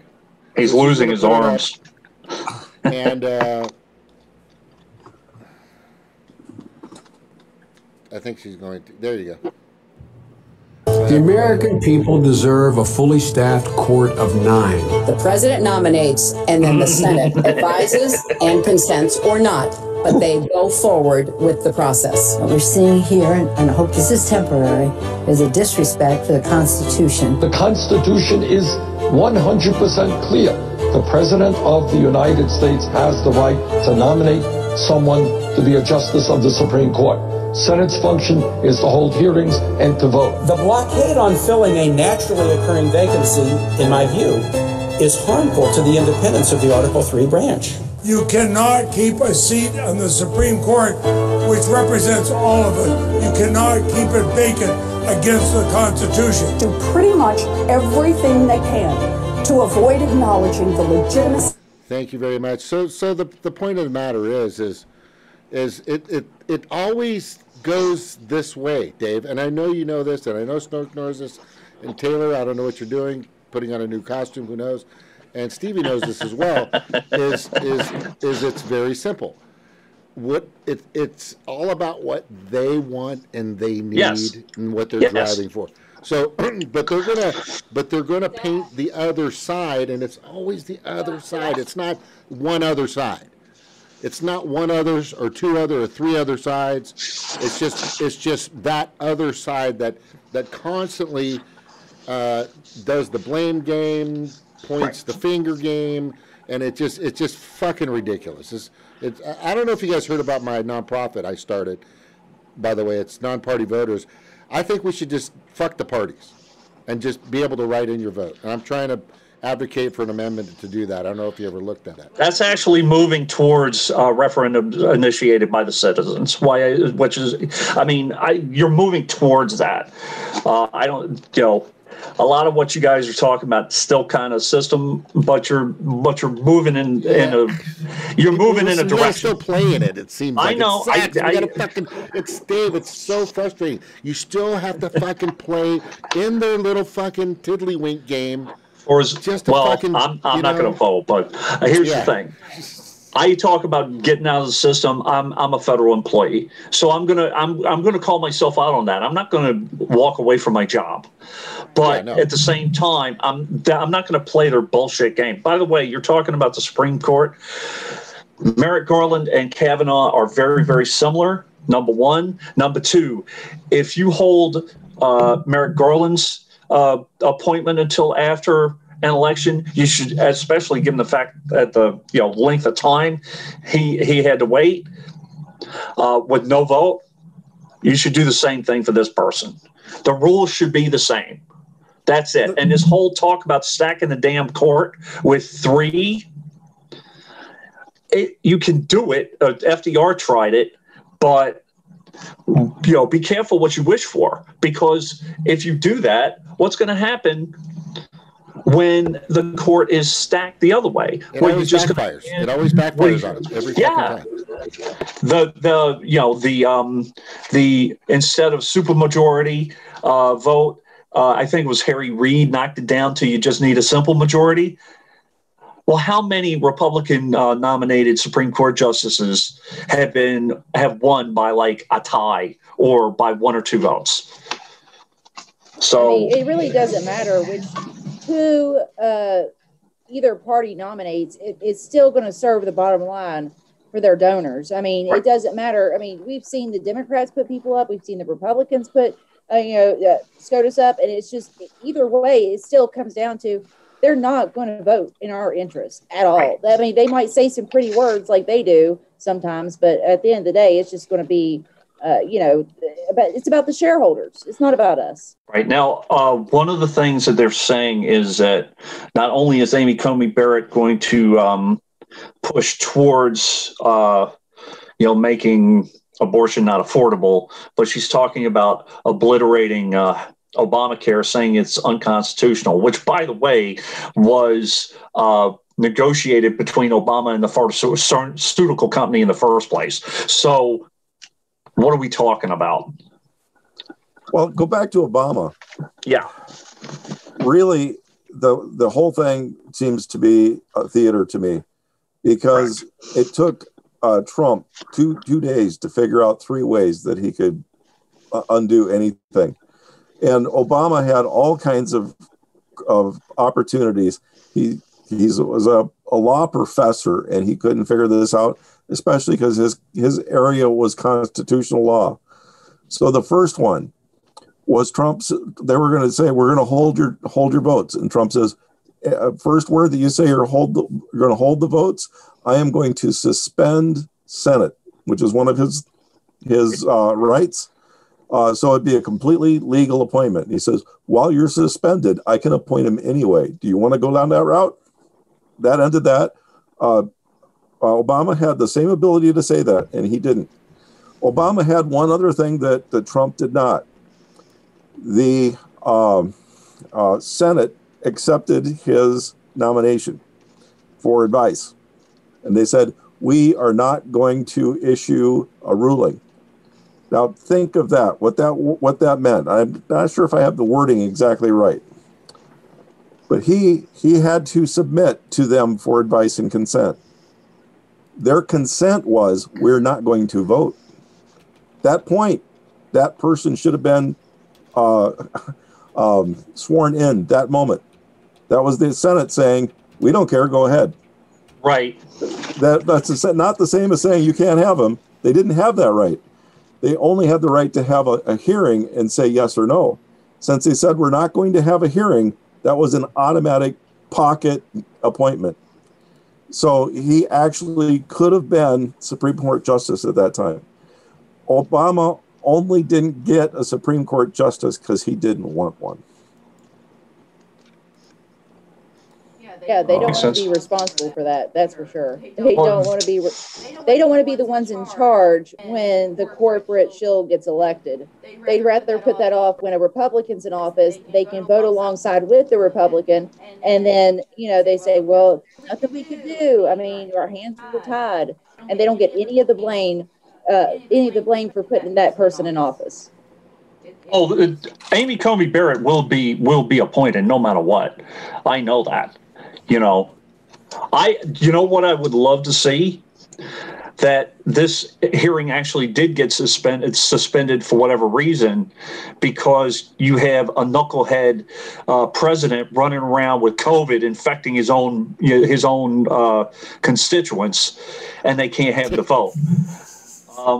But I know what you're saying. I know what you're saying, and this whole theater and spectacle of Nancy, of all people, Nancy Pelosi saying that he's not fit for office. I think that's hilarious. But all of this. But I would love to see Biden get in and see who he nominates.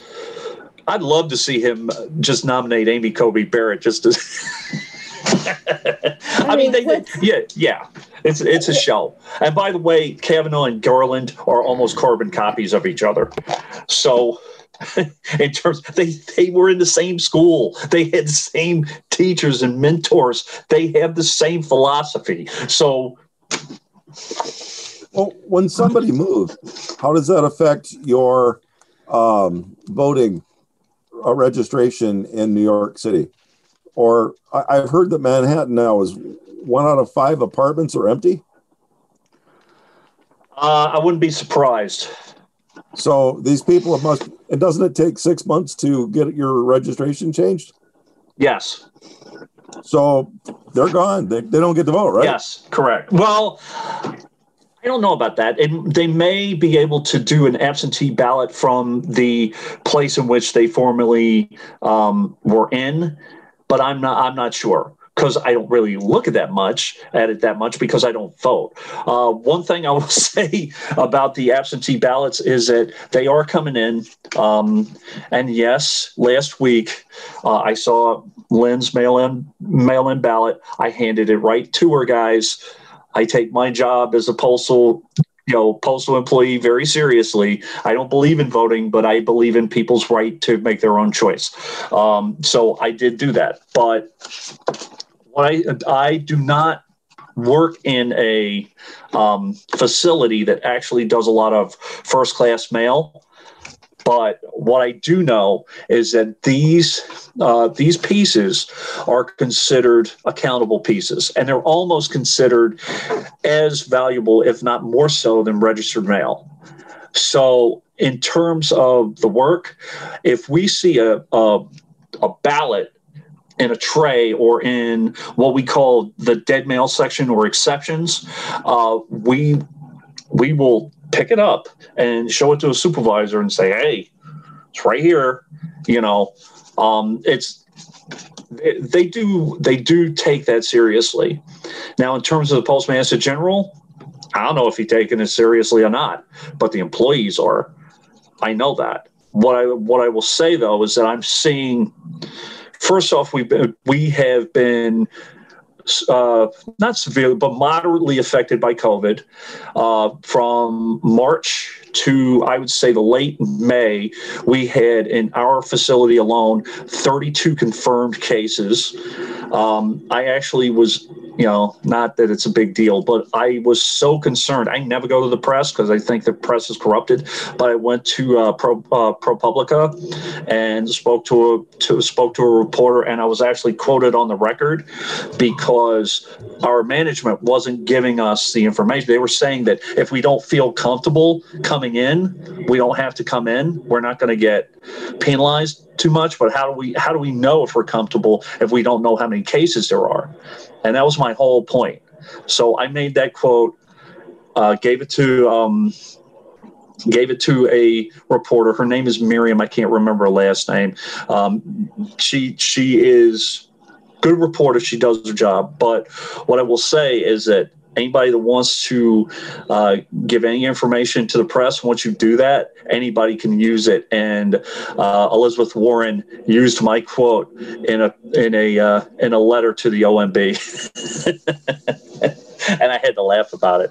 But the point being, so the post office is affected by COVID, and they have severe cuts. There is not in our building, but I'm hearing there's a lot of cuts in terms of overtime and all of that. I didn't personally see any equipment or anything moved, but we go through a crunch every single day. Well, I think too, you know, some of the buildings are affected by machines being taken out. So, and some of those machines that people were talking about were first-class sorting machines, which I don't understand why you would take first-class sorting machines out before an election. James shared an article in the chat. I don't know if you've had a chance to look at it yet. I didn't see it. It's about fake ballot drop boxes that have popped up in Southern California. Oh, I didn't hear about this. Okay, so by the way, that's a federal offense. Yeah, so I'm gonna Holy shit. Yeah, I'm gonna go ahead and share that share the article, and then we can talk about it. And just show the box and then go down further. That's one of the boxes. And then go down. Please go down, down, down, down. Thank you. Down, down, down. And that's one, but what they admitted to is they tried to push it. So stop right there. Go back up. They go down. Sorry, down. The picture. Holy shit! Right. So they said this was all over Orange County, California, where Disneyland is, and there was a few of them out there. Could you go down just a little bit more to the next ballot box? That one? Yeah. Now, who put these up? Members of the Republican Party. Yeah, so this was fucking amazing. After I researched it because I was like, that's a good one. They can put up one and try to say somebody was doing, but they actually made a commercial in a sense about it with that tweet. Right. But they were putting in fake ballot boxes to get people to throw their fucking votes inside of these, you know, and who knows what they were going to fucking do. But that's crazy. That's fucking crazy. So I'm hearing a couple things. Right. Now I'm hearing a couple of things. I heard that a postal employee was caught suppressing some ballots. Now we're talking like 8 ballots, but still, that's a federal crime. Oh, totally. What you just showed me, that's mail fraud. Absolutely. I'm like, now that's a federal crime, and also but. What the fuck? I mean, this whole my daughter is in the Air Force, Dave, and I said, "How are you voting, honey?" She goes, "United States Postal Service," and she's in freaking the Middle East right now on deployment. Right. That's the way that's the way that her vote's going to get in, you know. And this whole thing about I can't believe it's even being touched. It's just it's gotten so fucking bad in this country that nobody has any faith, any security. They know that the political system, the integrity of the U.S. political system, and this I want everybody to quote remember, is dust. It's fucked. It's gone. It's crap. It is 10 p.m. So, Snork, I have a question for Snork in regards to Vault 7, if he knows anything about it. There were so many different parts of Vault 7, like Weeping Angel, and there were all sorts of different code names in terms of different technology that would infect different systems, like your iPhone or Windows, Windows operating systems, or all of that. Story, are you aware of any systems or any of those leaks that talked about affecting ballot boxes? No, I haven't been keeping up with it. Okay, yeah, that was back in 2017. I could have sworn that it was in there, but what I will say is that I can see once this election is over, whatever happens, they're going to look at. I think someone, and this is an opinion, by the way, not fact. I don't have anything to back it up. But what you just showed me, that looks like a potential push to get people to want to vote on their phones. I know Stevie, when she interviewed Sam Ronan, he was pushing for that hard.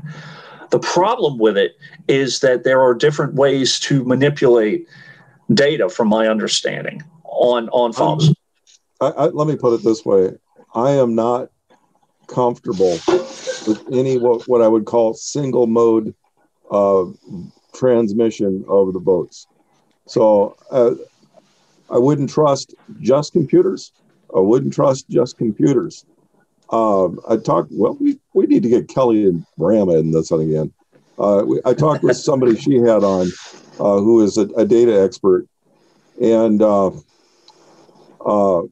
I would like to see 3 transmissions of the data so that they, the big thing that happened in Florida was they just pulled the trucks over and swapped the ballots.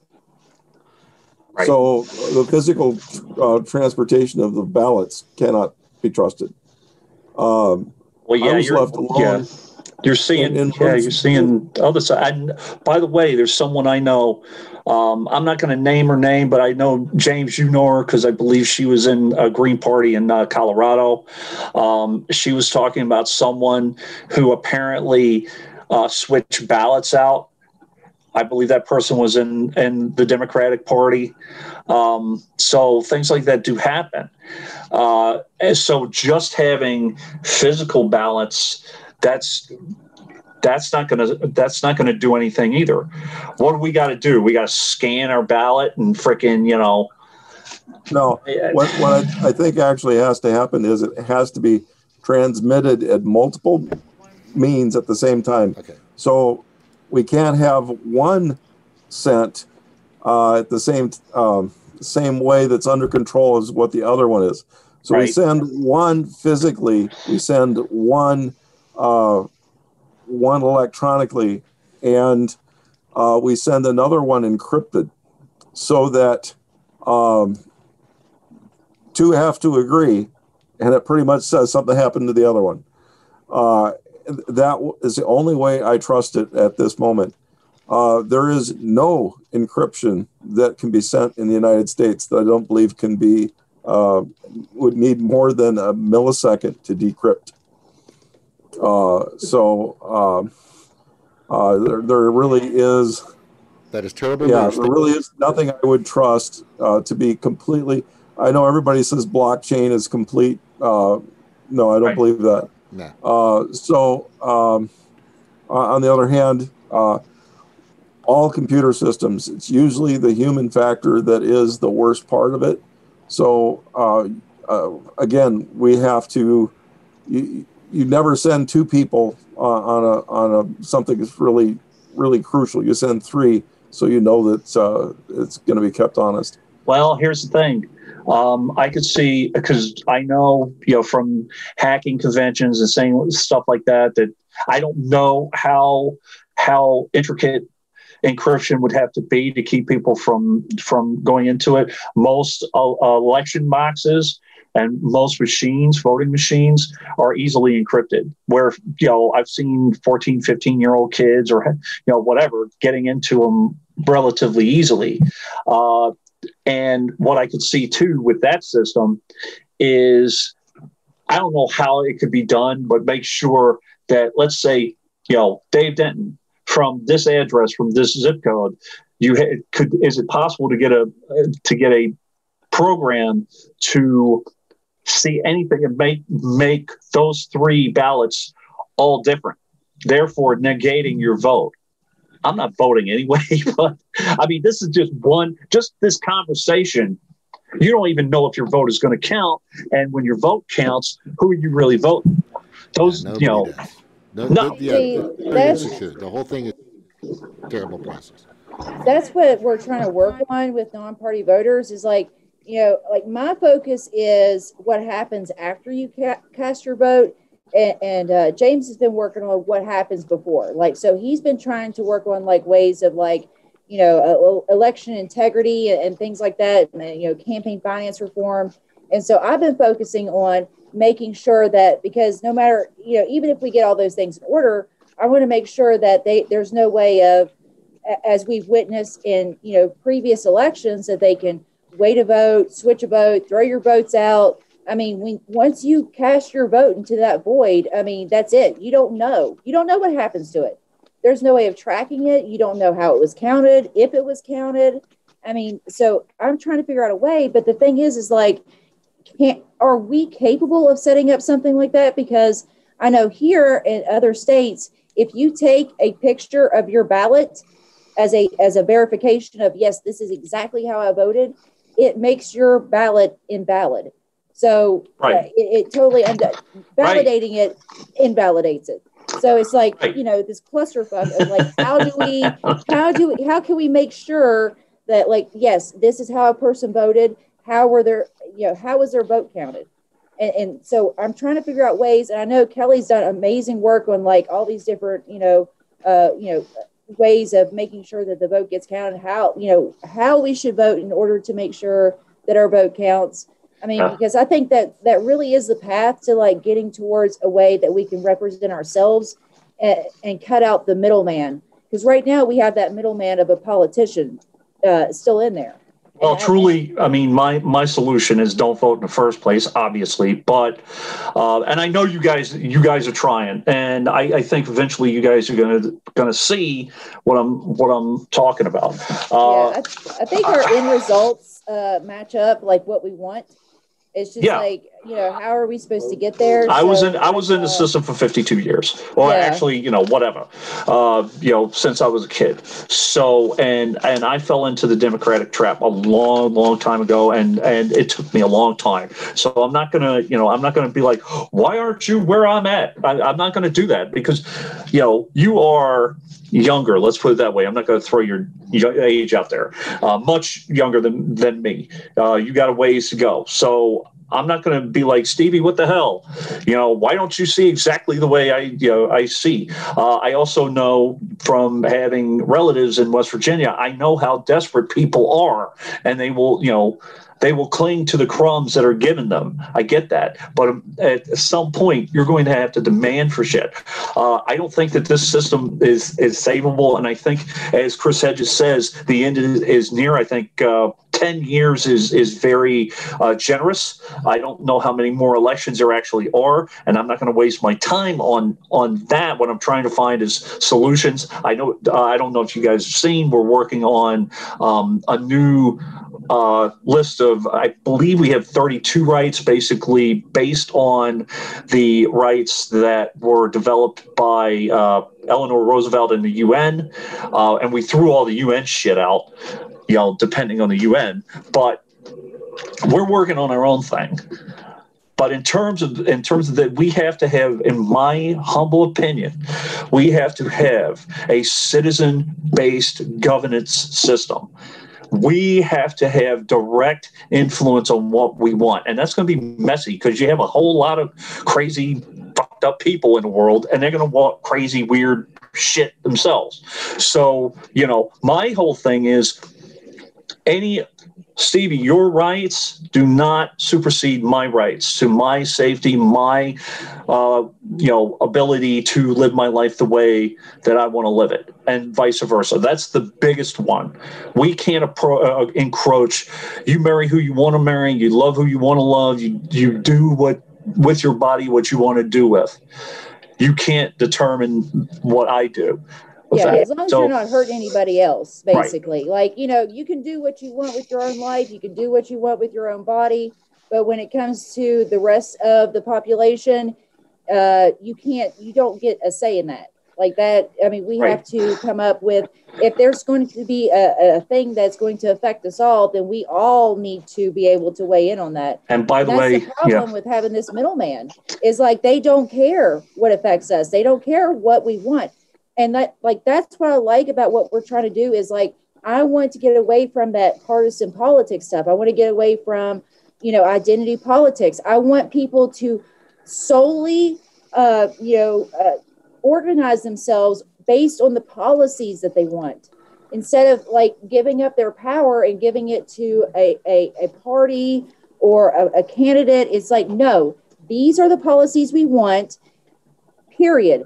This is what we're going to get, period. If you don't do these things, then there's going to be consequences. You guys are closer to Nick Greco and RIC than I think you understand. I mean, if the system, when the system falls, and if we can somehow miraculously come out of this, and not be dependent on the corporate and elitist scumbags. And by the way, we got to get our shit together and fight them and not us at some point. Any quote unquote politician would be clerks. They would be people who recorded stuff and would be held accountable. Any public servant should be able to be held accountable. And part of the referendum, part of this is that if you have enough people willing or wanting to kick someone out of office, kind of like what happened with Gray Davis in California, they can vote on a referendum to get them out for reasons of whatever. If you have a just ridiculously corrupt governor or senator or whoever, which is basically right now everybody, but that's, and I think that's what, when I originally saw CFAR, that's originally what I saw. The problem with Contract for American Revolution was, number one, it was created by an elite know-it-all in the name of Victor Tiffany, and number two, it had no accountability piece. There was no teeth to that contract. The contract was not enforceable. You have to be able to hold your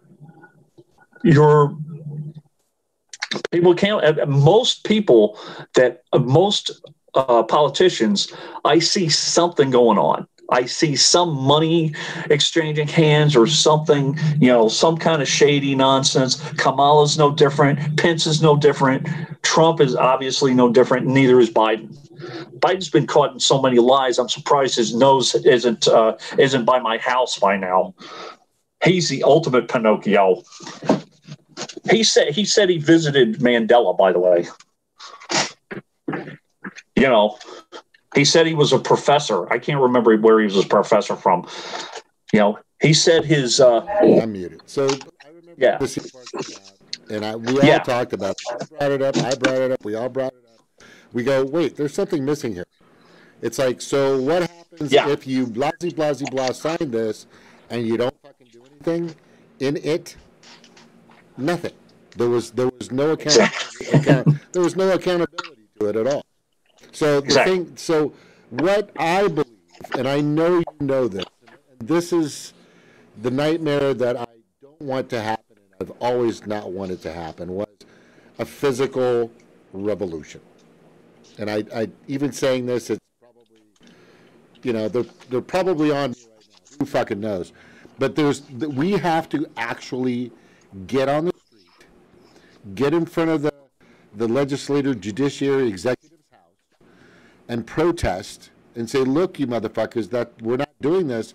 But the whole thing is they have their attack dogs, which they're still going to have funded by the lobbyists that help the military-industrial complex to make sure they have their tanks and their SWAT teams and their AK-40, whatever they need to do to keep us oppressed or subjugated. You know, the tyrannical that's fucking happening everywhere. But the thing is it's they want us to fight each other. They want us to stay. They want us, and this is what I'm seeing. They would rather us Republicans against Democrats, and they would love to see that continue to happen, instead of us actually coming together and say this whole system's fucked up. You guys keep fucking going back and forth with your politics. You're pointing fingers. It's just fuck you. It's bullshit. The whole entire system is bullshit, and I truly and I know you believe this is we've got to take it back. And the thing is, it might have to be, you know, tiki torches and grass skirts and coconut bras. You know, just marching around, pulling these guys literally out of these fucking seats in these offices. Right. It's kind of getting to that point, which is really alarming and sad. But if you think you're going to push something through, I mean, I want vote heard. I want people to be able to write their votes in. You can already do that in 8 states, right? Good. Anybody can write in whoever they want. But if it starts to make a dent, and if they notice it, they're going to shut it down. Just like, so Stevie wants to do voteheard.org, which is heard your vote has been heard, right? Which is great, because then she wants to make sure that your vote will be counted. Well, here's the thing. As soon as that fucking starts happening and you really start getting it, then they're going to be threatened by that. So everything that the 99% wants to do is a fucking threat to them. To the corporate elite 1%, period. They're running this fucking country. I mean, if you watch George Carlin, you don't have any rights. You don't have fucking shit. You're not the people in charge. It's a handful of fucking people. It's the same thing as 2015 and 16.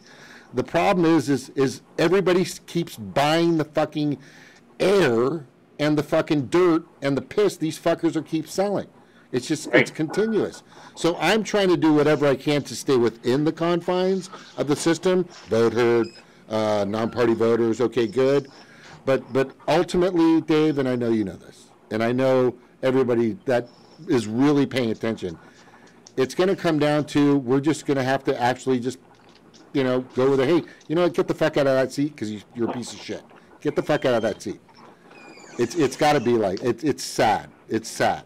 But decades and decades of this oppression, the subjugation, the tyranny, and the fascism, the censorship. I'm putting up shit. Here's a good example. I put up, check this out. I put up something about COVID, right? But instead I put up the side effects of methamphetamines. But instead I replaced COVID with the word, I replaced the word methamphetamines with the word COVID in this the paragraph section of all the side effects and how bad it is, mental disorder and the deterioration of the brain and all this other stuff. But the thing is that can stay up. But if I start to mention that it's the biggest corporate giant takeover scam that I've ever fucking seen, right? And people are making bazillions of dollars, and it's not you and I, right? And it's not you and I. But as soon as I start to put up something that, even if I go against Joe Biden, like I did something the other day, just today, that they took up, that they found some documents. And I just put it out there. I said, what the fuck, question mark? I was just questioning a YouTube for about, it was like a 2.5 minute YouTube. Somebody saying that Joe Biden, Hunter Biden, all this big, huge colluding statement about SEAL Team 6 or whatever the case may be, happened or didn't happen. I don't know. I was just throwing the question mark. They pulled it. I want people to send me information. The problem is the censorship. Let me fucking decide. Let me make the determination if I want to fucking go crazy like Alex Jones, or if I want to hang out with fucking, Jimmy Dore, if I, on the other end of the spectrum, or you know what I'm saying? It's we're being guided constantly. We're being manipulated constantly.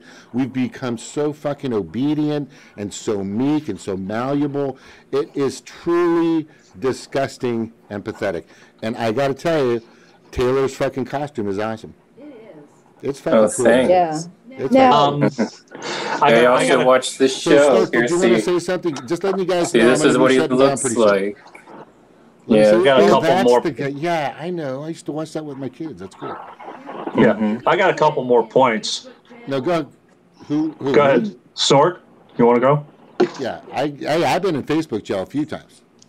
I mean, didn't you get in Facebook jail for posting the Declaration of Independence? No, I actually posted the Declaration of Independence that our rights are being taken away and these lockdowns. It's just out of control. Out of fucking control. The Declaration of Independence. Yeah. No, and then something like that. You got put in Facebook jail for that. Yeah.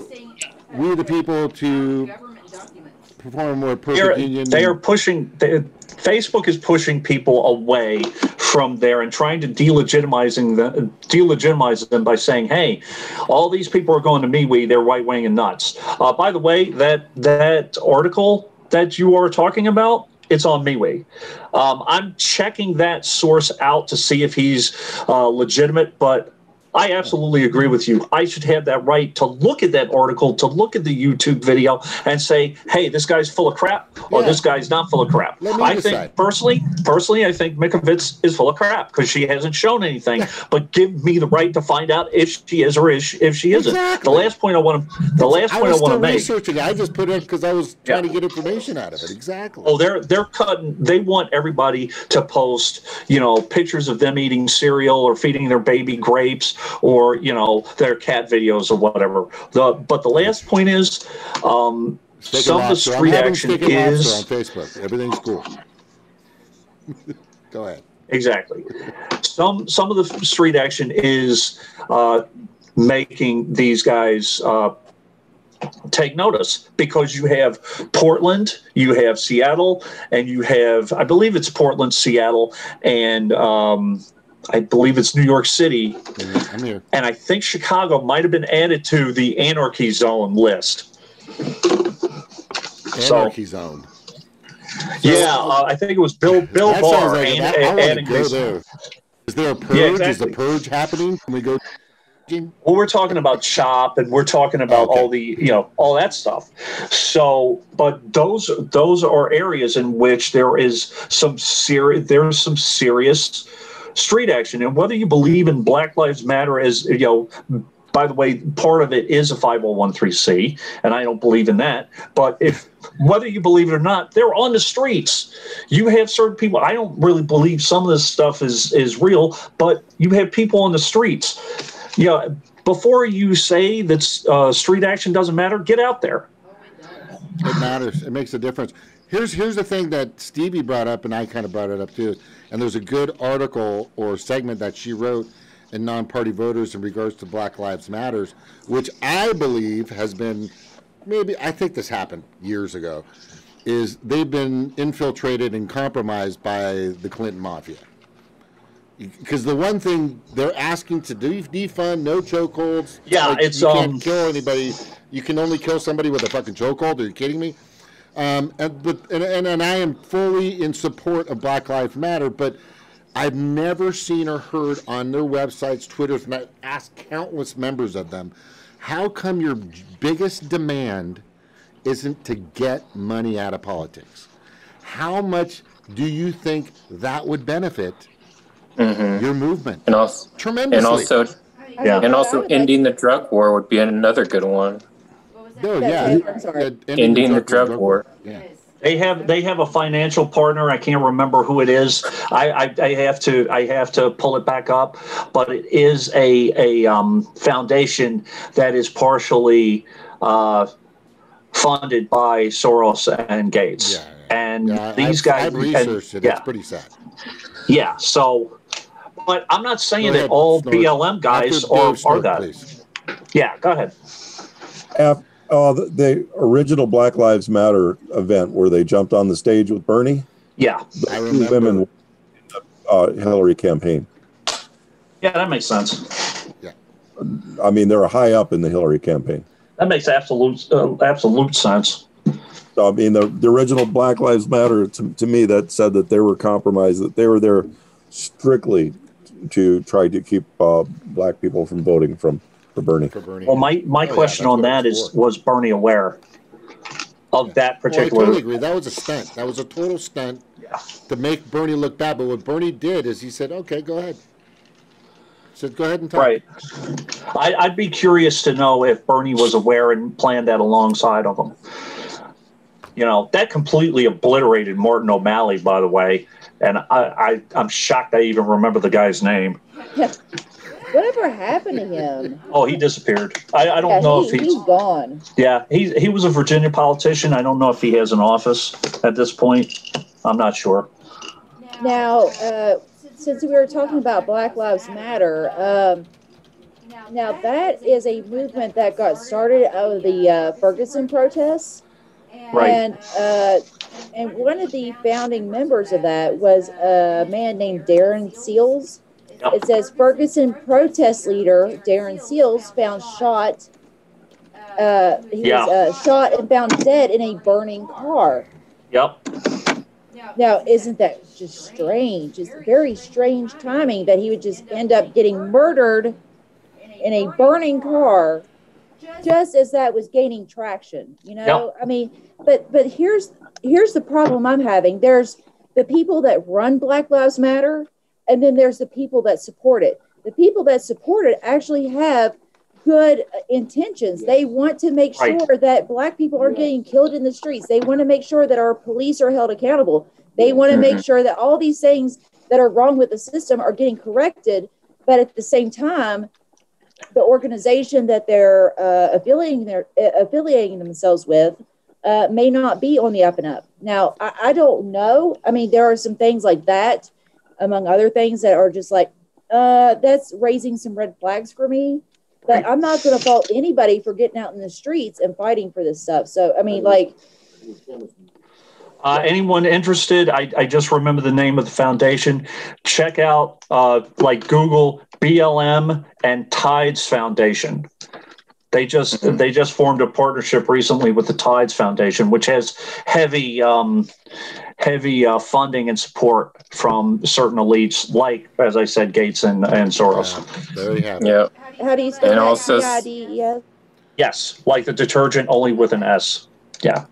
Yeah, and also same way with like the NBA, where it's like, yeah, they'll put Black Lives Matter on their like court floor, on their basketball court floor, but they wouldn't allow the continuation of the boycott of not playing. Yes. Right. Yeah, it's... I don't think Colin Kaepernick kneeled because he was just trying to get somebody to not do a chokehold on his fellow African Americans. I don't think that's the case. I think just like the Tea Party, they were fucking infiltrated. They actually had some good stuff. They wanted to collect rainwater. They wanted like a libertarian kind of thing going on.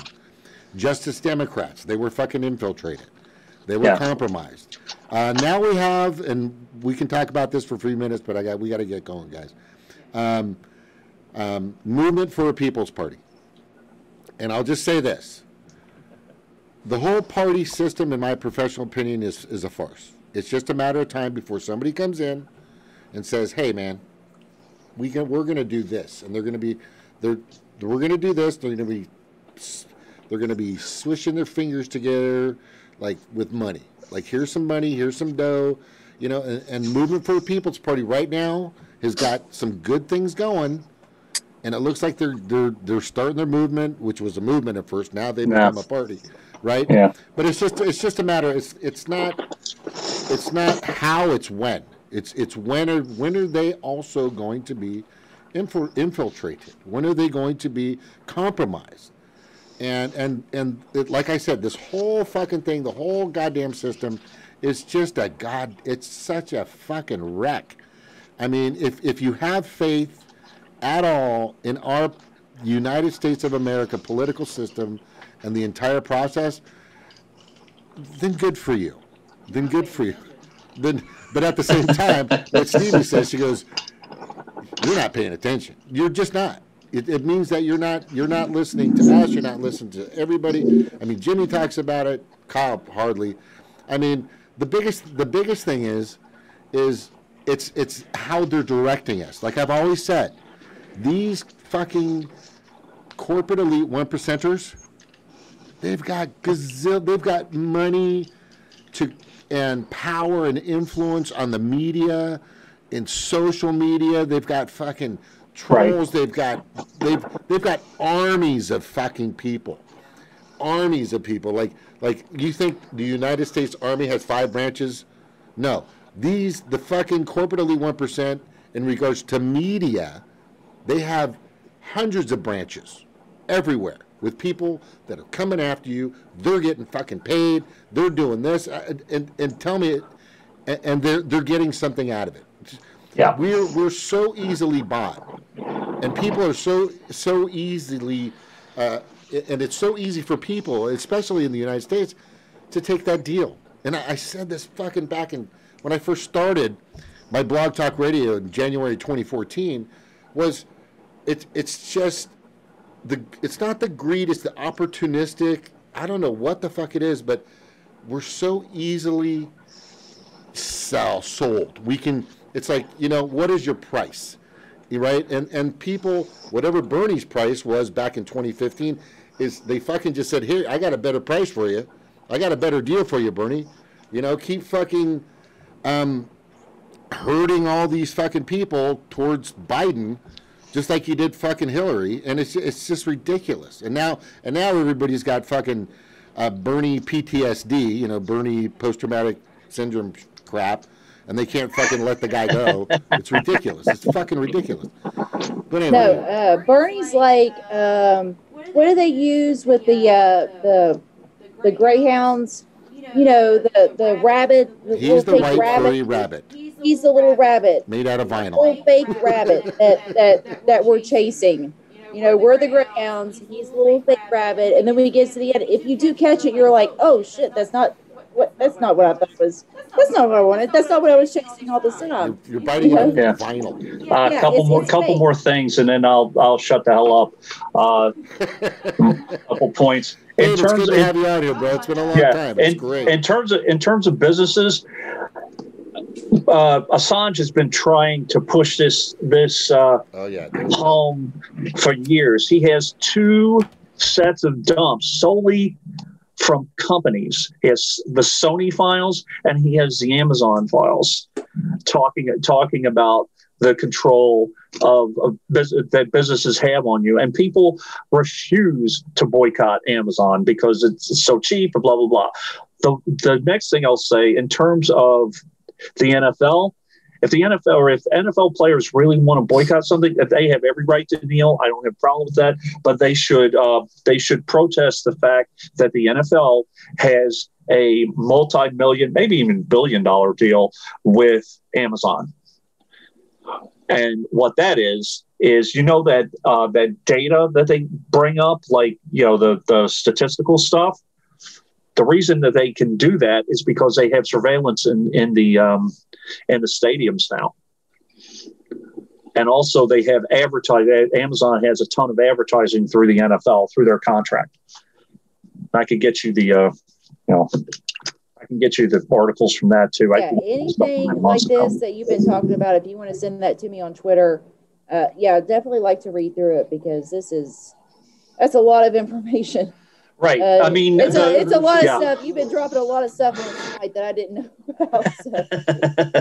I wanted to come on and just tell you guys. I mean, a lot of this stuff, guys. Check. I'm going to shameless plug. Check us out every Sunday night. Cheryl, if you're still here, much Philly love to you. I know she's a fan of Deb. Check us out every Sunday, or actually she probably posts it Monday on her channels, and we're going to be on MeWe and Minds. If you don't see us on Facebook, you know why that we left. And I'm still on, she still streams through YouTube. So that's what we're doing. But yeah, there's a ton, and every institution that I thought was good, I start seeing cracks in. The UN, the Nobel Prize, Pulitzer Prizes, whatever. It's corporate owned. Yeah, so it's all corporate owned. All right, so Taylor, you got anything you want to leave us with? What's his name now? That is Inuyasha. Do you have something you want to say? Yes. Inuyasha. See, and also I just want to say that they've made like a sequel series called Yashahime, the half demon princess, which is supposed to be about Inuyasha's 14-year-old daughter. What? I haven't heard about that one. Yeah, you can watch it like on like YouTube or Crunchyroll. That's like an anime website. The only thing is, it's obviously it's in Japanese, so you would have to read it in English subtitles. Yeah, whatever. I mean, yeah. So, okay. But eventually they will put it in English dubbed, though. I think it's actually better with the subtitles. Hearing the Japanese speak English, it just doesn't come out right. Oh my god! Oh my god! Okay. This fucking pisses me off. You watch a movie on I don't care, Hulu, Netflix, whatever. They got the subtitles up, right? And then the guy, the girl, or the actor is saying something totally fucking different, which has no context or no relation to what the fuck's going on. You lose the story by what they're fucking saying compared to what is supposed to be said per the CC or the, the way they decide they're supposed to translate it. And it just sucks, man. I've seen that in so many fucking movies. So I'm okay. I'm not a speed reader, the movies, cartoon, real, whatever, fictional, it doesn't matter. It's just if it's not in English, just read the fucking subtitles. Yeah. Even those have been wrong a few times. A lot of what they're saying comes through in the inflection and the timing, and they lose that completely when they dub. Yeah, they're trying to match the word to the mouth movement. It's like, you know what? Nobody like that. No, who fucking cares about that? But anyway, I don't know. It was charming in monster movies. It really was, like the old monster movies. He's coming. Godzilla! God damn it! He's coming down. Yeah, exactly. Yeah, exactly. Okay, but anyway, listen, guys. Thank you for coming on, Taylor. Good to see you. Indy, always a pleasure. Snork, of course. Good seeing you, bro. Oh, Indy, we got to talk about the sizzle reel. I'm sorry, we've taken a long time on this, but Snork, we got to start working on the sizzle reel to get the RO project going. We've been super busy doing so many other things. Same here. This has been her Zoom just froze up. Go ahead, sir. Been a tough time, but I really should start somehow getting to let you know the upgrades that I've made. Because like you have a problem with flow rate. I have no flow rate problems. And that takes a long time to get rid of. Because remember, that was the big concern I had was if we gave RO to people and it had just a little trickle coming out, they would not be happy. So there's a faster, higher pressure volume of water? No, I post-process the water with 2 tanks. So it comes out at 7 PSI, which is a dribble. Right. It goes into a tank, and then I've got a second tank that's 60 PSI, which is 50% more flow than I would have from the city. That's good. So that makes sense. That's an easy fix. That's an easy fix for sure. Yeah, my RO system is good. We just seems like we're wasting a lot of water. And I can't, and I recommend anybody that's out there, get yourself a reverse osmosis system. The water you're drinking sucks. That's all I got to say. Right. Honey, you got something you want to say over there, Stevie, with Red Economics? I think she does. Oh my gosh. Okay. Are you ready? Yeah, it should be. I'm gonna mute. We're gonna let I just wanted you to let me back in because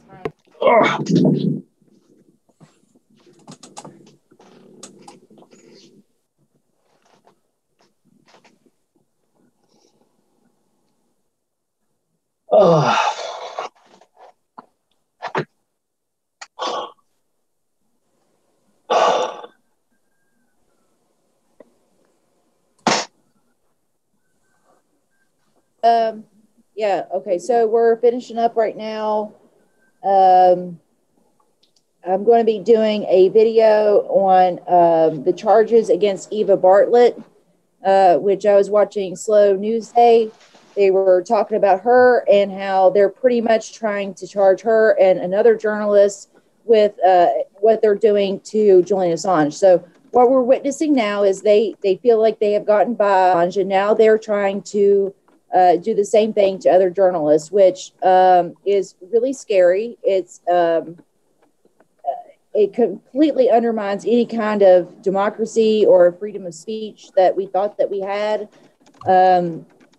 So I'm going to research some more into it because I want to make sure that I'm knowledgeable on it before I talk about it. But yeah, I heard about it on Slow News Day, and it's just yeah, it's bad. We think what's happening to Julian Assange is bad, but now they're doing it to other people. So I'm going to be, my next live stream on my channel, maybe not, if I do one tonight on my channel, it's not going to be about that because I need to research it some more, but the one after that would definitely be about that.